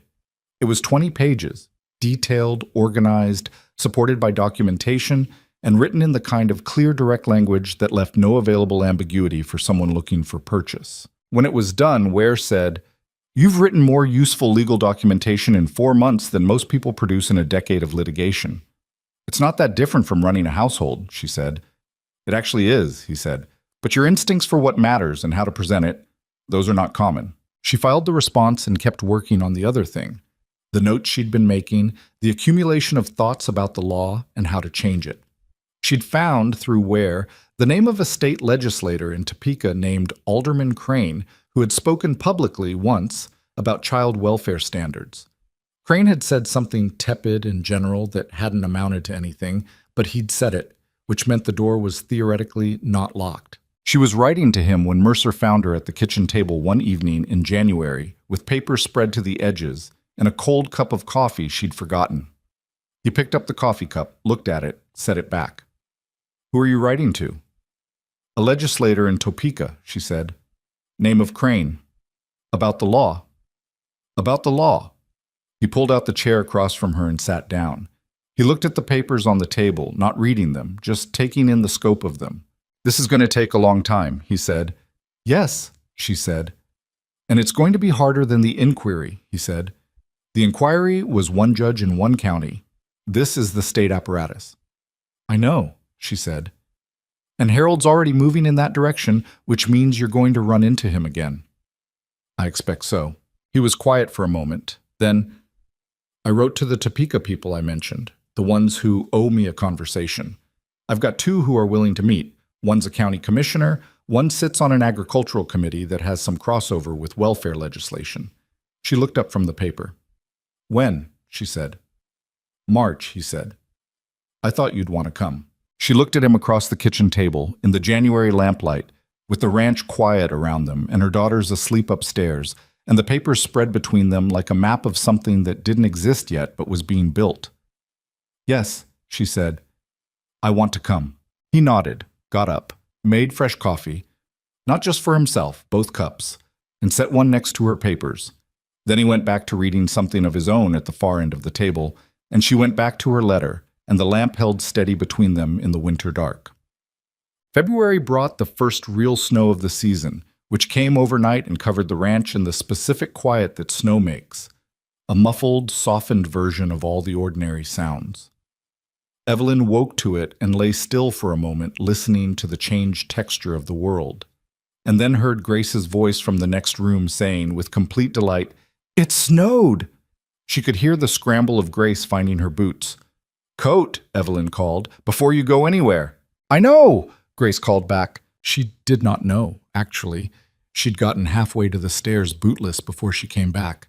But she put the coat on, and by the time the rest of the household was up, she had been outside long enough to have made detailed observations about the depth of the snow at various points around the yard, to have checked on Ember and the other horses, and to have determined that Scout found snow deeply objectionable, but would tolerate it in small quantities if properly motivated. Mercer watched her report these findings at breakfast, with the expression that had been showing up more on his face in the past months. Not quite a smile, more the way a face looks when something it didn't expect to feel like warmth does. After breakfast, Maggie said, "Can we make something? In the snow?" Nobody had a specific objection. What followed was an hour in the yard. Not organized exactly, more like 4 people and a dog approaching the same material in 4 completely different ways. Grace made careful small structures near the barn. Lily lay down in the snow and looked at the sky, which she explained was something she'd always wanted to do and never had the space for on the old farm. Maggie attempted a scale model of the ranch layout, which collapsed twice and improved on the 3rd try. Pete watched from the barn door with an expression he probably thought was neutral. Mercer came outside in his heavy coat and stood watching for a while. Then Grace said, "Come help," without looking up from her structure, and he went and crouched down next to her in the snow. And she explained what she was building, a shelter for a hypothetical small animal, built to specifications she'd apparently been considering, and he listened and made suggestions that she accepted or didn't based on her own assessment. Evelyn watched from the porch with her coffee. She was thinking about Thomas, not with the sharp grief of the early months, more the way you think about someone who is real and is now absent, the specific texture of them. Thomas would have thrown himself into the snow without hesitation and built something large and impractical and enjoyed every second of it. She could see him in Grace's delight, the physical expressiveness, the complete absorption in the immediate thing. He'd been like that. She'd loved him for it. She thought, "I am glad he existed." She thought, I am glad the girls have his quality in them, the one that finds the thing in front of it and gives it everything. She thought, I am still here. That was not a small thought, actually. Some mornings it was the largest one she had. The snow kept falling, softly, and below her in the yard her daughters were making things that wouldn't last. And a dog was expressing grievances about winter with the dignity of an animal who felt his grievances deserved an audience. And Caleb Mercer was crouched in the snow next to a 7-year-old discussing the structural requirements of a hypothetical shelter with the same seriousness he brought to fence repairs. And Pete had abandoned the pretense of neutrality and was offering suggestions from the barn door. It was not the life she had planned. It was the life that was here. And it was real. And it was hers. And she was not willing to waste it.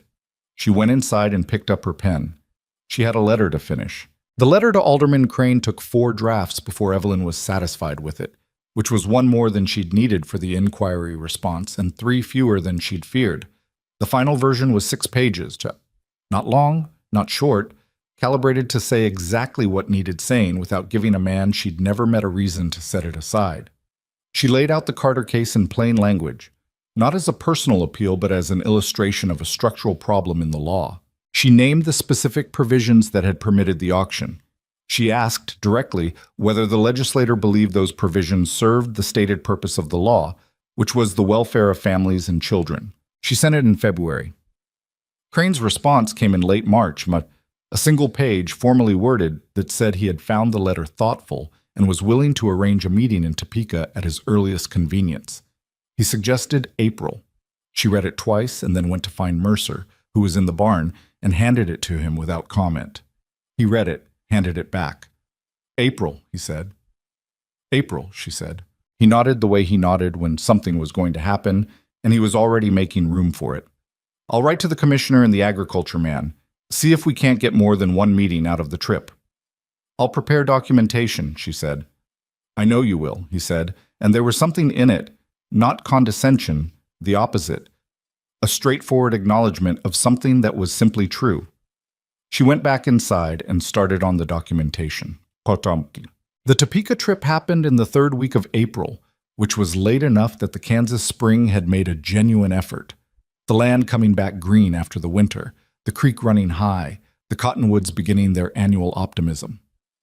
Evelyn and Mercer drove to the rail station in Red Creek and took the train, which was the first time she'd been on a train since she'd come to Kansas 12 years earlier as a young wife with Thomas and a trunk of their combined belongings. The girls stayed at Twin Pines with Mrs. Vance and Pete, an arrangement that had required approximately no convincing because Maggie had the household accounts she wanted to reorganize, and Grace had a new foal to monitor, and Lily had the piano and the conclusion of a piece she'd been working on since February. They were, Evelyn had come to understand, not children who needed to be entertained or distracted or managed through absence. They had work, which they'd chosen, which was different from work assigned. And that difference was the whole point.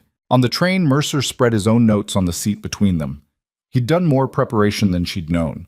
Correspondence with the county commissioner and the agriculture committee member, information about the political landscape around welfare legislation in the state, the names of 2 other legislators who'd shown any interest in the topic. When did you do all this? She said. Over the winter, he said. You didn't tell me. I was going to tell you when I had something useful to tell, he said. Otherwise it's just talk about doing a thing instead of doing it. She looked at him for a moment, then at the notes. This is good work. I know some people, he said. It was not modest. It was just accurate, the same way Maggie was accurate. She was learning that this was a family trait, which was a thought that arrived quietly and sat there. The meetings in Topeka ran over 2 days. Alderman Crane was a careful man in his 50s, politically experienced enough to listen well without committing to anything in the first conversation, which Evelyn had expected and planned for. She laid out the documentation, the specific statutory language, the Carter case as example, 3 additional cases she'd researched through Ware's connections involving similar situations across 2 neighboring counties. She was not angry in the meeting, which took effort, because the right tool for this room was precision, not anger. Anger was for the people who already agreed with you. Crane asked questions. They were good questions, which meant he'd read the letter more than once. He asked about enforcement mechanisms, about the economic interests that would oppose reform, about what specific statutory changes would address the problem without creating other complications. She answered everything. Mercer answered the questions that were about ranch economics and labor realities, which he knew from 20 years of experience and could articulate in the plain language of someone who'd lived it. By the end of the first meeting, Crane had not committed, but he'd asked them to return the following morning, which was more than a polite dismissal. The second day was harder. The Agriculture Committee member, a man named Bowles who had ranching interests and was not unfriendly but was not persuaded, spent 40 minutes explaining why the existing laws served important economic functions and why changes would create instability. Evelyn listened to all of it and did not interrupt, and then spent 20 minutes disassembling it piece by piece with documentation and the specific, irrefutable example of 3 girls between 7 and 9 years old being sold in a public square. Bowles said, "That's one case." "I gave you 4, she said. "I found 4 in 6 weeks of looking. I was not looking professionally or with any resources. I was looking from a ranch kitchen with a lamp and a pen and whatever ware could get me." She paused. "If you would like to have the state conduct a formal review of how many cases there have been in the past decade, I would encourage it. I believe the number would be clarifying." Bowles looked at her across the table with the expression of a man encountering something he hadn't calibrated for. He looked at Mercer. Mercer looked back without expression. "You're asking for a bill," Bowles said. "I'm asking for a conversation that leads to a bill," she said. "I understand how this works. I'm not asking you to do something today. I'm asking you to believe that it needs to be done, and to be one of the people who does it." The meeting ended without a commitment from Bowles, but Crane, in the hallway after, said quietly that he thought there was a path, and that he'd be in correspondence with Ware. On the train home, Evelyn sat with the fatigue of 2 days of precise, careful, controlled arguing and let it settle into her body. Mercer said, "How do you feel?" "Tired," she said, "but it's the right kind." "What's the right kind?" "The kind where you spent the energy on something real," she said. "Not the kind where you spent it holding yourself together." He looked out the window at the Kansas landscape moving past. "Bowles isn't going to make it easy." "No," she said, "but Crane is going to move. I could feel it. He's made up his mind about the right answer and he's working out the political cost." "You could feel it," he repeated. "I've been reading people my whole life," she said. "I had to. I didn't have other options." She paused. "Thomas was the optimist. I was the one who figured out which optimism was worth following." It was the most she'd said about Thomas in a while. Mercer didn't respond immediately, which was his way. He let things settle before he decided what they needed. Then he said, "He'd have liked seeing you in that room." She thought about that, about Thomas in a Topeka legislative office, which was both impossible to picture and entirely possible to picture. He'd have been too much, too warm, too broad, but the warmth would have landed on someone. "He would have talked too much," she said. "Probably," Mercer said. "And it would have worked anyway," she said. "Somehow, it always did." She looked out the window. Spring Kansas going past, green and enormous and indifferent to anything human. "I'm glad you were there instead," she said. "In that room." "So am I," he said. Tick. Harold Pruitt made his last move in June. It came through the administrative channel he'd opened in December. A formal state welfare review of the Twin Pines arrangement, triggered by the ongoing correspondence he'd apparently been maintaining with a sympathetic functionary in the welfare office. The review required a site visit. A state official would come to the ranch, inspect the conditions, interview the children, and file a report. Evelyn read the notification and felt, not fear exactly, but a familiar bracing. The same way you brace before cold water, knowing it's coming, knowing you can manage it. "It's Harold," she said to Mercer, handing him the paper. "I know," he said. "What do we do?" "We let them come," she said. "We show them exactly what's here, which is what we've been doing for 9 months." The state official arrived on a Thursday in late June, a woman, which Evelyn had not expected. Her name was Mrs. Doris Pell, and she was somewhere in her late 40s, compact, with the manner of someone who had seen a wide range of human circumstances and had developed strong opinions about all of them. She arrived with a notebook and the expression of a person who did not make her conclusions in advance of her evidence. Evelyn met her at the door. She shook her hand and said, "Come in, I'll show you everything." She meant it, which Mrs. Pell appeared to register. The visit lasted 4 hours. Mrs. Pell walked through the house, saw the rooms, asked about sleeping arrangements and meals and schooling. Evelyn had, in the fall, arranged a Tuesday and Thursday schedule with the school teacher in Red Creek for all 3 girls, which was documented. She spoke to Mrs. Vance, who answered her questions in the plain declarative way Mrs. Vance answered all questions, and whose lack of performance clearly registered as something like credibility. She spoke to Pete about the work the girls did and the nature of it. Pete said, "The oldest girl overhauled my record-keeping system in January. We've saved about 8% on supply costs since then." He said it without elaboration, as a fact among facts. Mrs. Pell went to the barn with Evelyn and found Grace there, which was where Grace usually was at this hour. Grace was working with Ember, and the mare who'd been skittish and difficult when they arrived was standing calmly while Grace checked her hooves with the method Mercer had showed her, systematic, patient, talking to the horse in the low, steady voice throughout. Mrs. Pell stood at the barn entrance and watched for a moment. Then she said quietly to Evelyn, "How old is she?" "She'll be 8 in September," Evelyn said. Mrs. Pell wrote something in her notebook. She spoke to Lily in the front room where Lily was practicing. Lily answered her questions directly and then said, "Would you like to hear something?" Mrs. Pell said yes, apparently because when Evelyn passed the door 20 minutes later, the conversation had stopped and Lily was playing, and Mrs. Pell was sitting in the chair by the window listening with her notebook closed in her lap. She spoke to Maggie last, which Evelyn suspected was deliberate. She'd been building toward the oldest, the one with the most years and the clearest memory of before. Maggie sat across the kitchen table from Mrs. Pell and answered every question with the precision and directness she brought to everything. And when Mrs. Pell asked, "Do you remember what things were like before you came to Twin Pines?" Maggie said, "Yes." Then after a pause, "We were afraid most of the time. We're not afraid now. That's the main difference." Mrs. Pell wrote a great deal in her notebook after that. Before she left, she spoke to Evelyn alone on the porch. She said, "I want you to know that I read the documentation from the November inquiry before I came. I came because I was required to conduct the review. I did not come because I expected to find a problem." "I understand," Evelyn said, "but I'm glad you came anyway." Mrs. Pell looked at her. "Why?" "Because the more people who see this, the clearer the record," Evelyn said. "I want a clear record. I want it recorded by as many people as possible that these children are thriving, because the law that allowed someone to threaten that is still on the books. And eventually that law is going to need witnesses." Mrs. Pell was quiet for a moment. She looked out at the yard, at the ranch, at the 2 pines at the entrance still standing the way they'd always stood. "Your correspondence with Alderman Crane," she said. "I'm aware of it." Evelyn said nothing.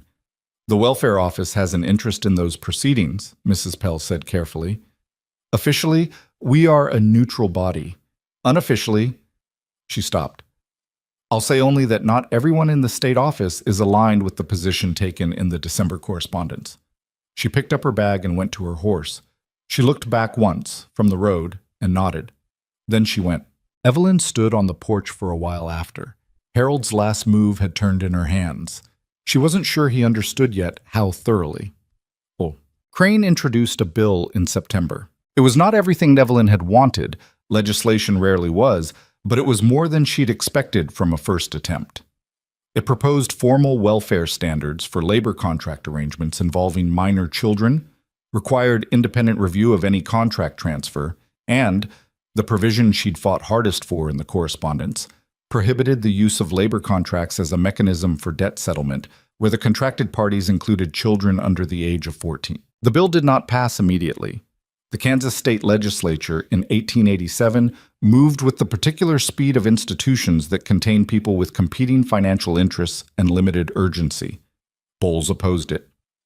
2 other representatives with ranching interests expressed concern about the economic implications. There were revisions, amendments, counterproposals that Evelyn tracked through Ware's connections and her own growing correspondence network with other women who'd found their way into similar fights in other counties. She built that network the same way she'd built everything else. One letter at a time, one name leading to another, finding the people who had reasons to care and the capability to act. A woman in Douglas County who'd been through something similar. A teacher in Shawnee County who'd been documenting labor contract cases for 3 years. A physician in Leavenworth who treated children removed from contract situations and had data that was more powerful than any testimony. She wove them together. Ware helped with the legal language. Mercer made the introductions his standing in the county and state allowed him to make, quietly, without making himself the center of it, understanding she'd come to see that this was her fight and his job was to hold the door open and stand back. The bill passed in March of 1889, which was a year and 7 months after Crane introduced it, and 2 years and 7 months after Evelyn Carter stood on the courthouse steps in Red Creek with her daughters around her and understood that the law permitted what was happening to them. The final version was stronger in some places than the original, weaker in others. It wasn't perfect. Evelyn had stopped expecting perfect somewhere around the 4th revision. It was real, which was the thing she'd been working toward all along. The 4 years of the contract ended in the autumn of 1891, on a day that turned out to be unremarkable in the particular way that days that have been long anticipated often are. No ceremony, no formal moment. Ware had filed the completion documentation in August, and when September came, the contract was simply done, and they were simply free, legally, on paper, in all the ways that paper could express. The actual question had resolved itself earlier than that, and more quietly. It was the previous winter, January of 1891, one of the coldest they'd had at Twin Pines. That, Mercer said, the thing he'd been working toward for a long time. They were in the kitchen, late, the girls in bed, the wind doing something serious outside, and he'd been sitting across from her at the table where they'd spent so many evenings doing different kinds of work, and he'd said, with the directness he used for everything that actually mattered to him, "I'd like you to stay. Not because of the contract, when the contract's done." He looked at her. "I'd like all of you to stay." She'd been waiting for it, in the sense that she'd known for months that this was where things had been moving, in the quiet, undeclared way that things move when the people involved are too busy actually living to stop and announce them. She'd also been afraid of it, in a way she hadn't expected and took seriously. Not afraid of Mercer, afraid of the specific thing it meant to choose something again. To say yes to a life deliberately, after the previous life had ended in a way that had nothing to do with choice. She sat with it for long enough that he said, "You don't have to answer now." "I know," she said. "I'm answering. I'm just doing it slowly." He waited. "Thomas was a man I loved," she said. "I want to say that first because it matters. It doesn't go away, and I'm not pretending it does." "I know," he said. "I've got my own version of that." "Rebecca," she said. "Yes." They sat with both of those truths for a moment, the way you sit with things that are real and don't shrink when you look directly at them. "I'd like to stay," she said. "Not because it's practical, not because the ranch is good for the girls, though it is, but because I want to. Because this is where I've been doing the work that feels like mine, and because—" She stopped, started again. "Because you're the only person I've met in a very long time who hears what I say instead of what they expected me to say." He was quiet for a moment. Then, "That's not a small thing to offer." "No," she said. "It's not." They didn't solve anything else that night. They sat at the kitchen table a while longer and then went to bed. But the thing had been said, and said truly, and that was what mattered. Not the speech of it, not the performance of it, but the real thing underneath, offered between two imperfect people who had been through enough to know the difference. They married in April, before a judge in Red Creek, with the girls and Pete and Mrs. Vance and Edmund Ware and Margaret Ostrowski present. Whitfield came and stood in the back and didn't say anything particularly, and left before the celebrating started, which was so entirely in character that Evelyn found it genuinely moving. Grace cried, which surprised everyone, including Grace. Maggie did not cry, and stood straight and looked at Mercer with the assessing expression she'd had since the first day in the wagon. And then she said, "You'll do," which made Mercer laugh. A real one, full and unguarded. The kind she'd come to know was the most honest version of him. Lily played at the reception. Something she'd written for the occasion, long and varied, moving through different registers. Not a wedding march, more a conversation between different things that had found a way to exist together. Evelyn listened to it from across the room and thought, "That's what's happened to us. That's what it sounds like." A chat. Time, after that, did not stop being time. Hard years came and went, a drought in '93 that took a significant portion of the cattle and required decisions that kept Evelyn and Mercer up for weeks. A legal challenge to the welfare bill that they fought through Ware and Crane and ultimately won, though it took 18 months and more correspondence than she could count. The death of Scout in the winter of 1892, who went quietly in the barn with Grace beside him, Grace at 9, dry-eyed, in the way she was dry-eyed about real things, sitting with her hand on his side until it was over. That grief was quiet and complete, and Evelyn let Grace have it in full, the same way she'd had her own grief about Thomas, without rushing it, without substituting comfort for the real thing. The network of women she'd built continued to grow. 3 more welfare cases in the state were challenged with the documentation methods she'd developed, and 2 of them succeeded. A woman in Wyandotte County wrote to say she'd used Evelyn's framework to mount a case that had been pending for 2 years and had finally resolved in her favor. Evelyn wrote back and said what Ware had helped her see, which was, document everything. Name the specific provisions that created the problem, find the witnesses who have no stake in lying. She wrote it to woman after woman, and each letter was the same letter Thomas had never needed to write because he had the frontier's gift of optimism, and she'd always been the other kind, the kind that made the map. Maggie, at 16, was corresponding with an agricultural economist at the University of Kansas about her supply and herd management system, which had evolved far past its original form. At 18, she went to Lawrence for school, the first woman in the county, as far as anyone could verify, to go specifically for agricultural economics. She came back on holidays and spent half of them at the ledger table and the other half riding the north pasture with Pete, who was getting older and didn't say so but moved more slowly, and who seemed to require her company on those rides in a way neither of them acknowledged. Lily's music found its audience in increments. First Red Creek, then Dodge City, then Kansas City, where she performed for a real concert audience at 20 and stood in the wings beforehand with her hands shaking and went out anyway. She wrote to Evelyn after, "The shaking doesn't go away, you just go out with it." Evelyn wrote back, "That's the whole thing. That's all it ever is." Grace became what she had always been going to be. A woman who understood animals with the kind of bone-deep fluency that can't be taught, only grown. She studied with every veterinarian she could find, which in Kansas in the 1890s was limited, but not nothing. And then she went further, to St. Louis, to Chicago, to any place that was doing the work seriously. She came back to the ranch between stints, always. She was one of the first women in the state to hold a formal veterinary certificate, which she put on the wall of the barn at Twin Pines because that was where it made sense. The ranch grew, not dramatically. This was not a story about wealth, about the frontier dream paying out in gold. It grew the way real things grow, through accumulated small decisions, through work that was thought about rather than just done, through the specific advantage of having people around you who brought their full capacity to problems instead of the part of themselves they had energy left for after being afraid.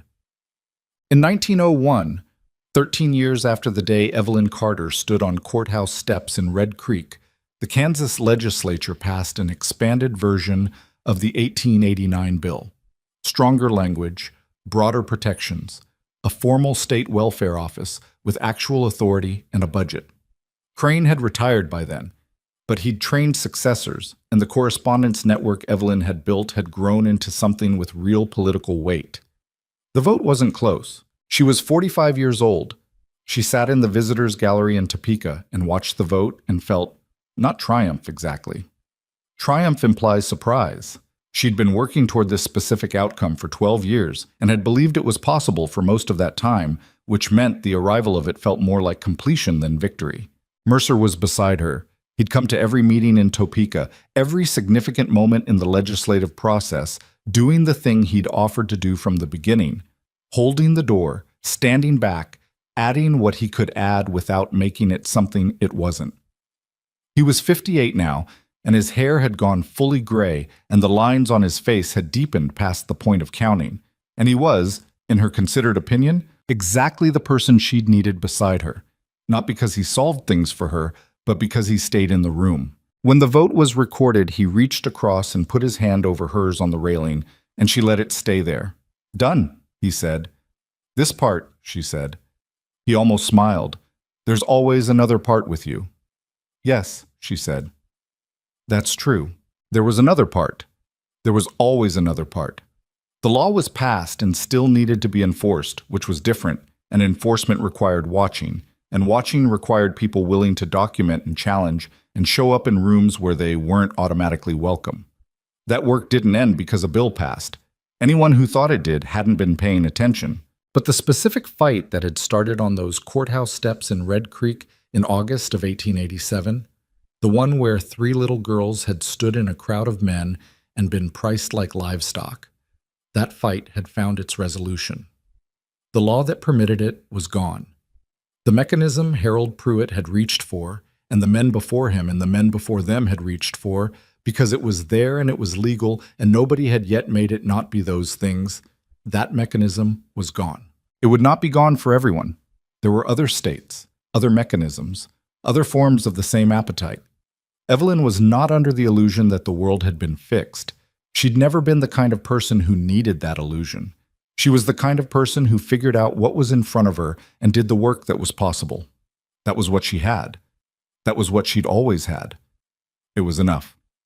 The last time she told this story, really told it, from the beginning, to someone who needed to hear it, she was 57 years old, sitting in the front room at Twin Pines Ranch, and the woman across from her was 26 with 2 small children, and had arrived at the ranch 3 days earlier, having left a situation in Douglas County that had taken everything except her children. The network had sent her.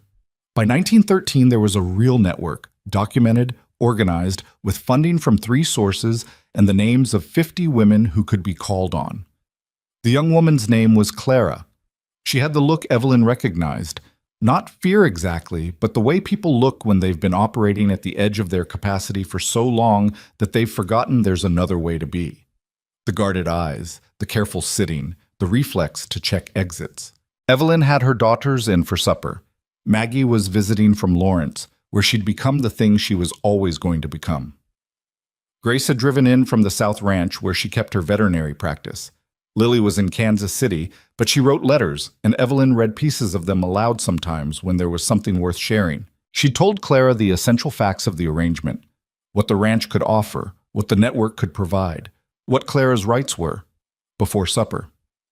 After supper, the children asleep, the room quiet, Clara said, "How did you know it would be all right?"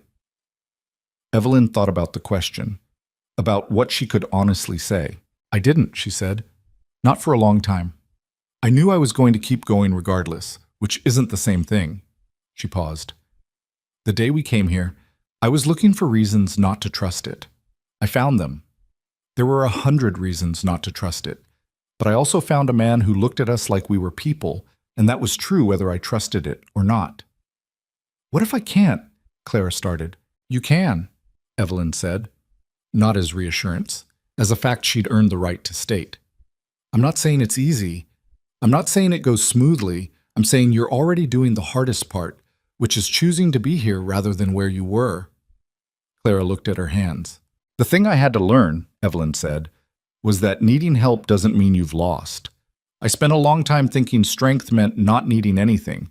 What I found out is that the actual strength is the thing that survives needing help. The part that keeps working, keeps making decisions, keeps showing up." She paused. "That part is already there in you. I can see it. It's in the way you got here." Clara didn't say anything.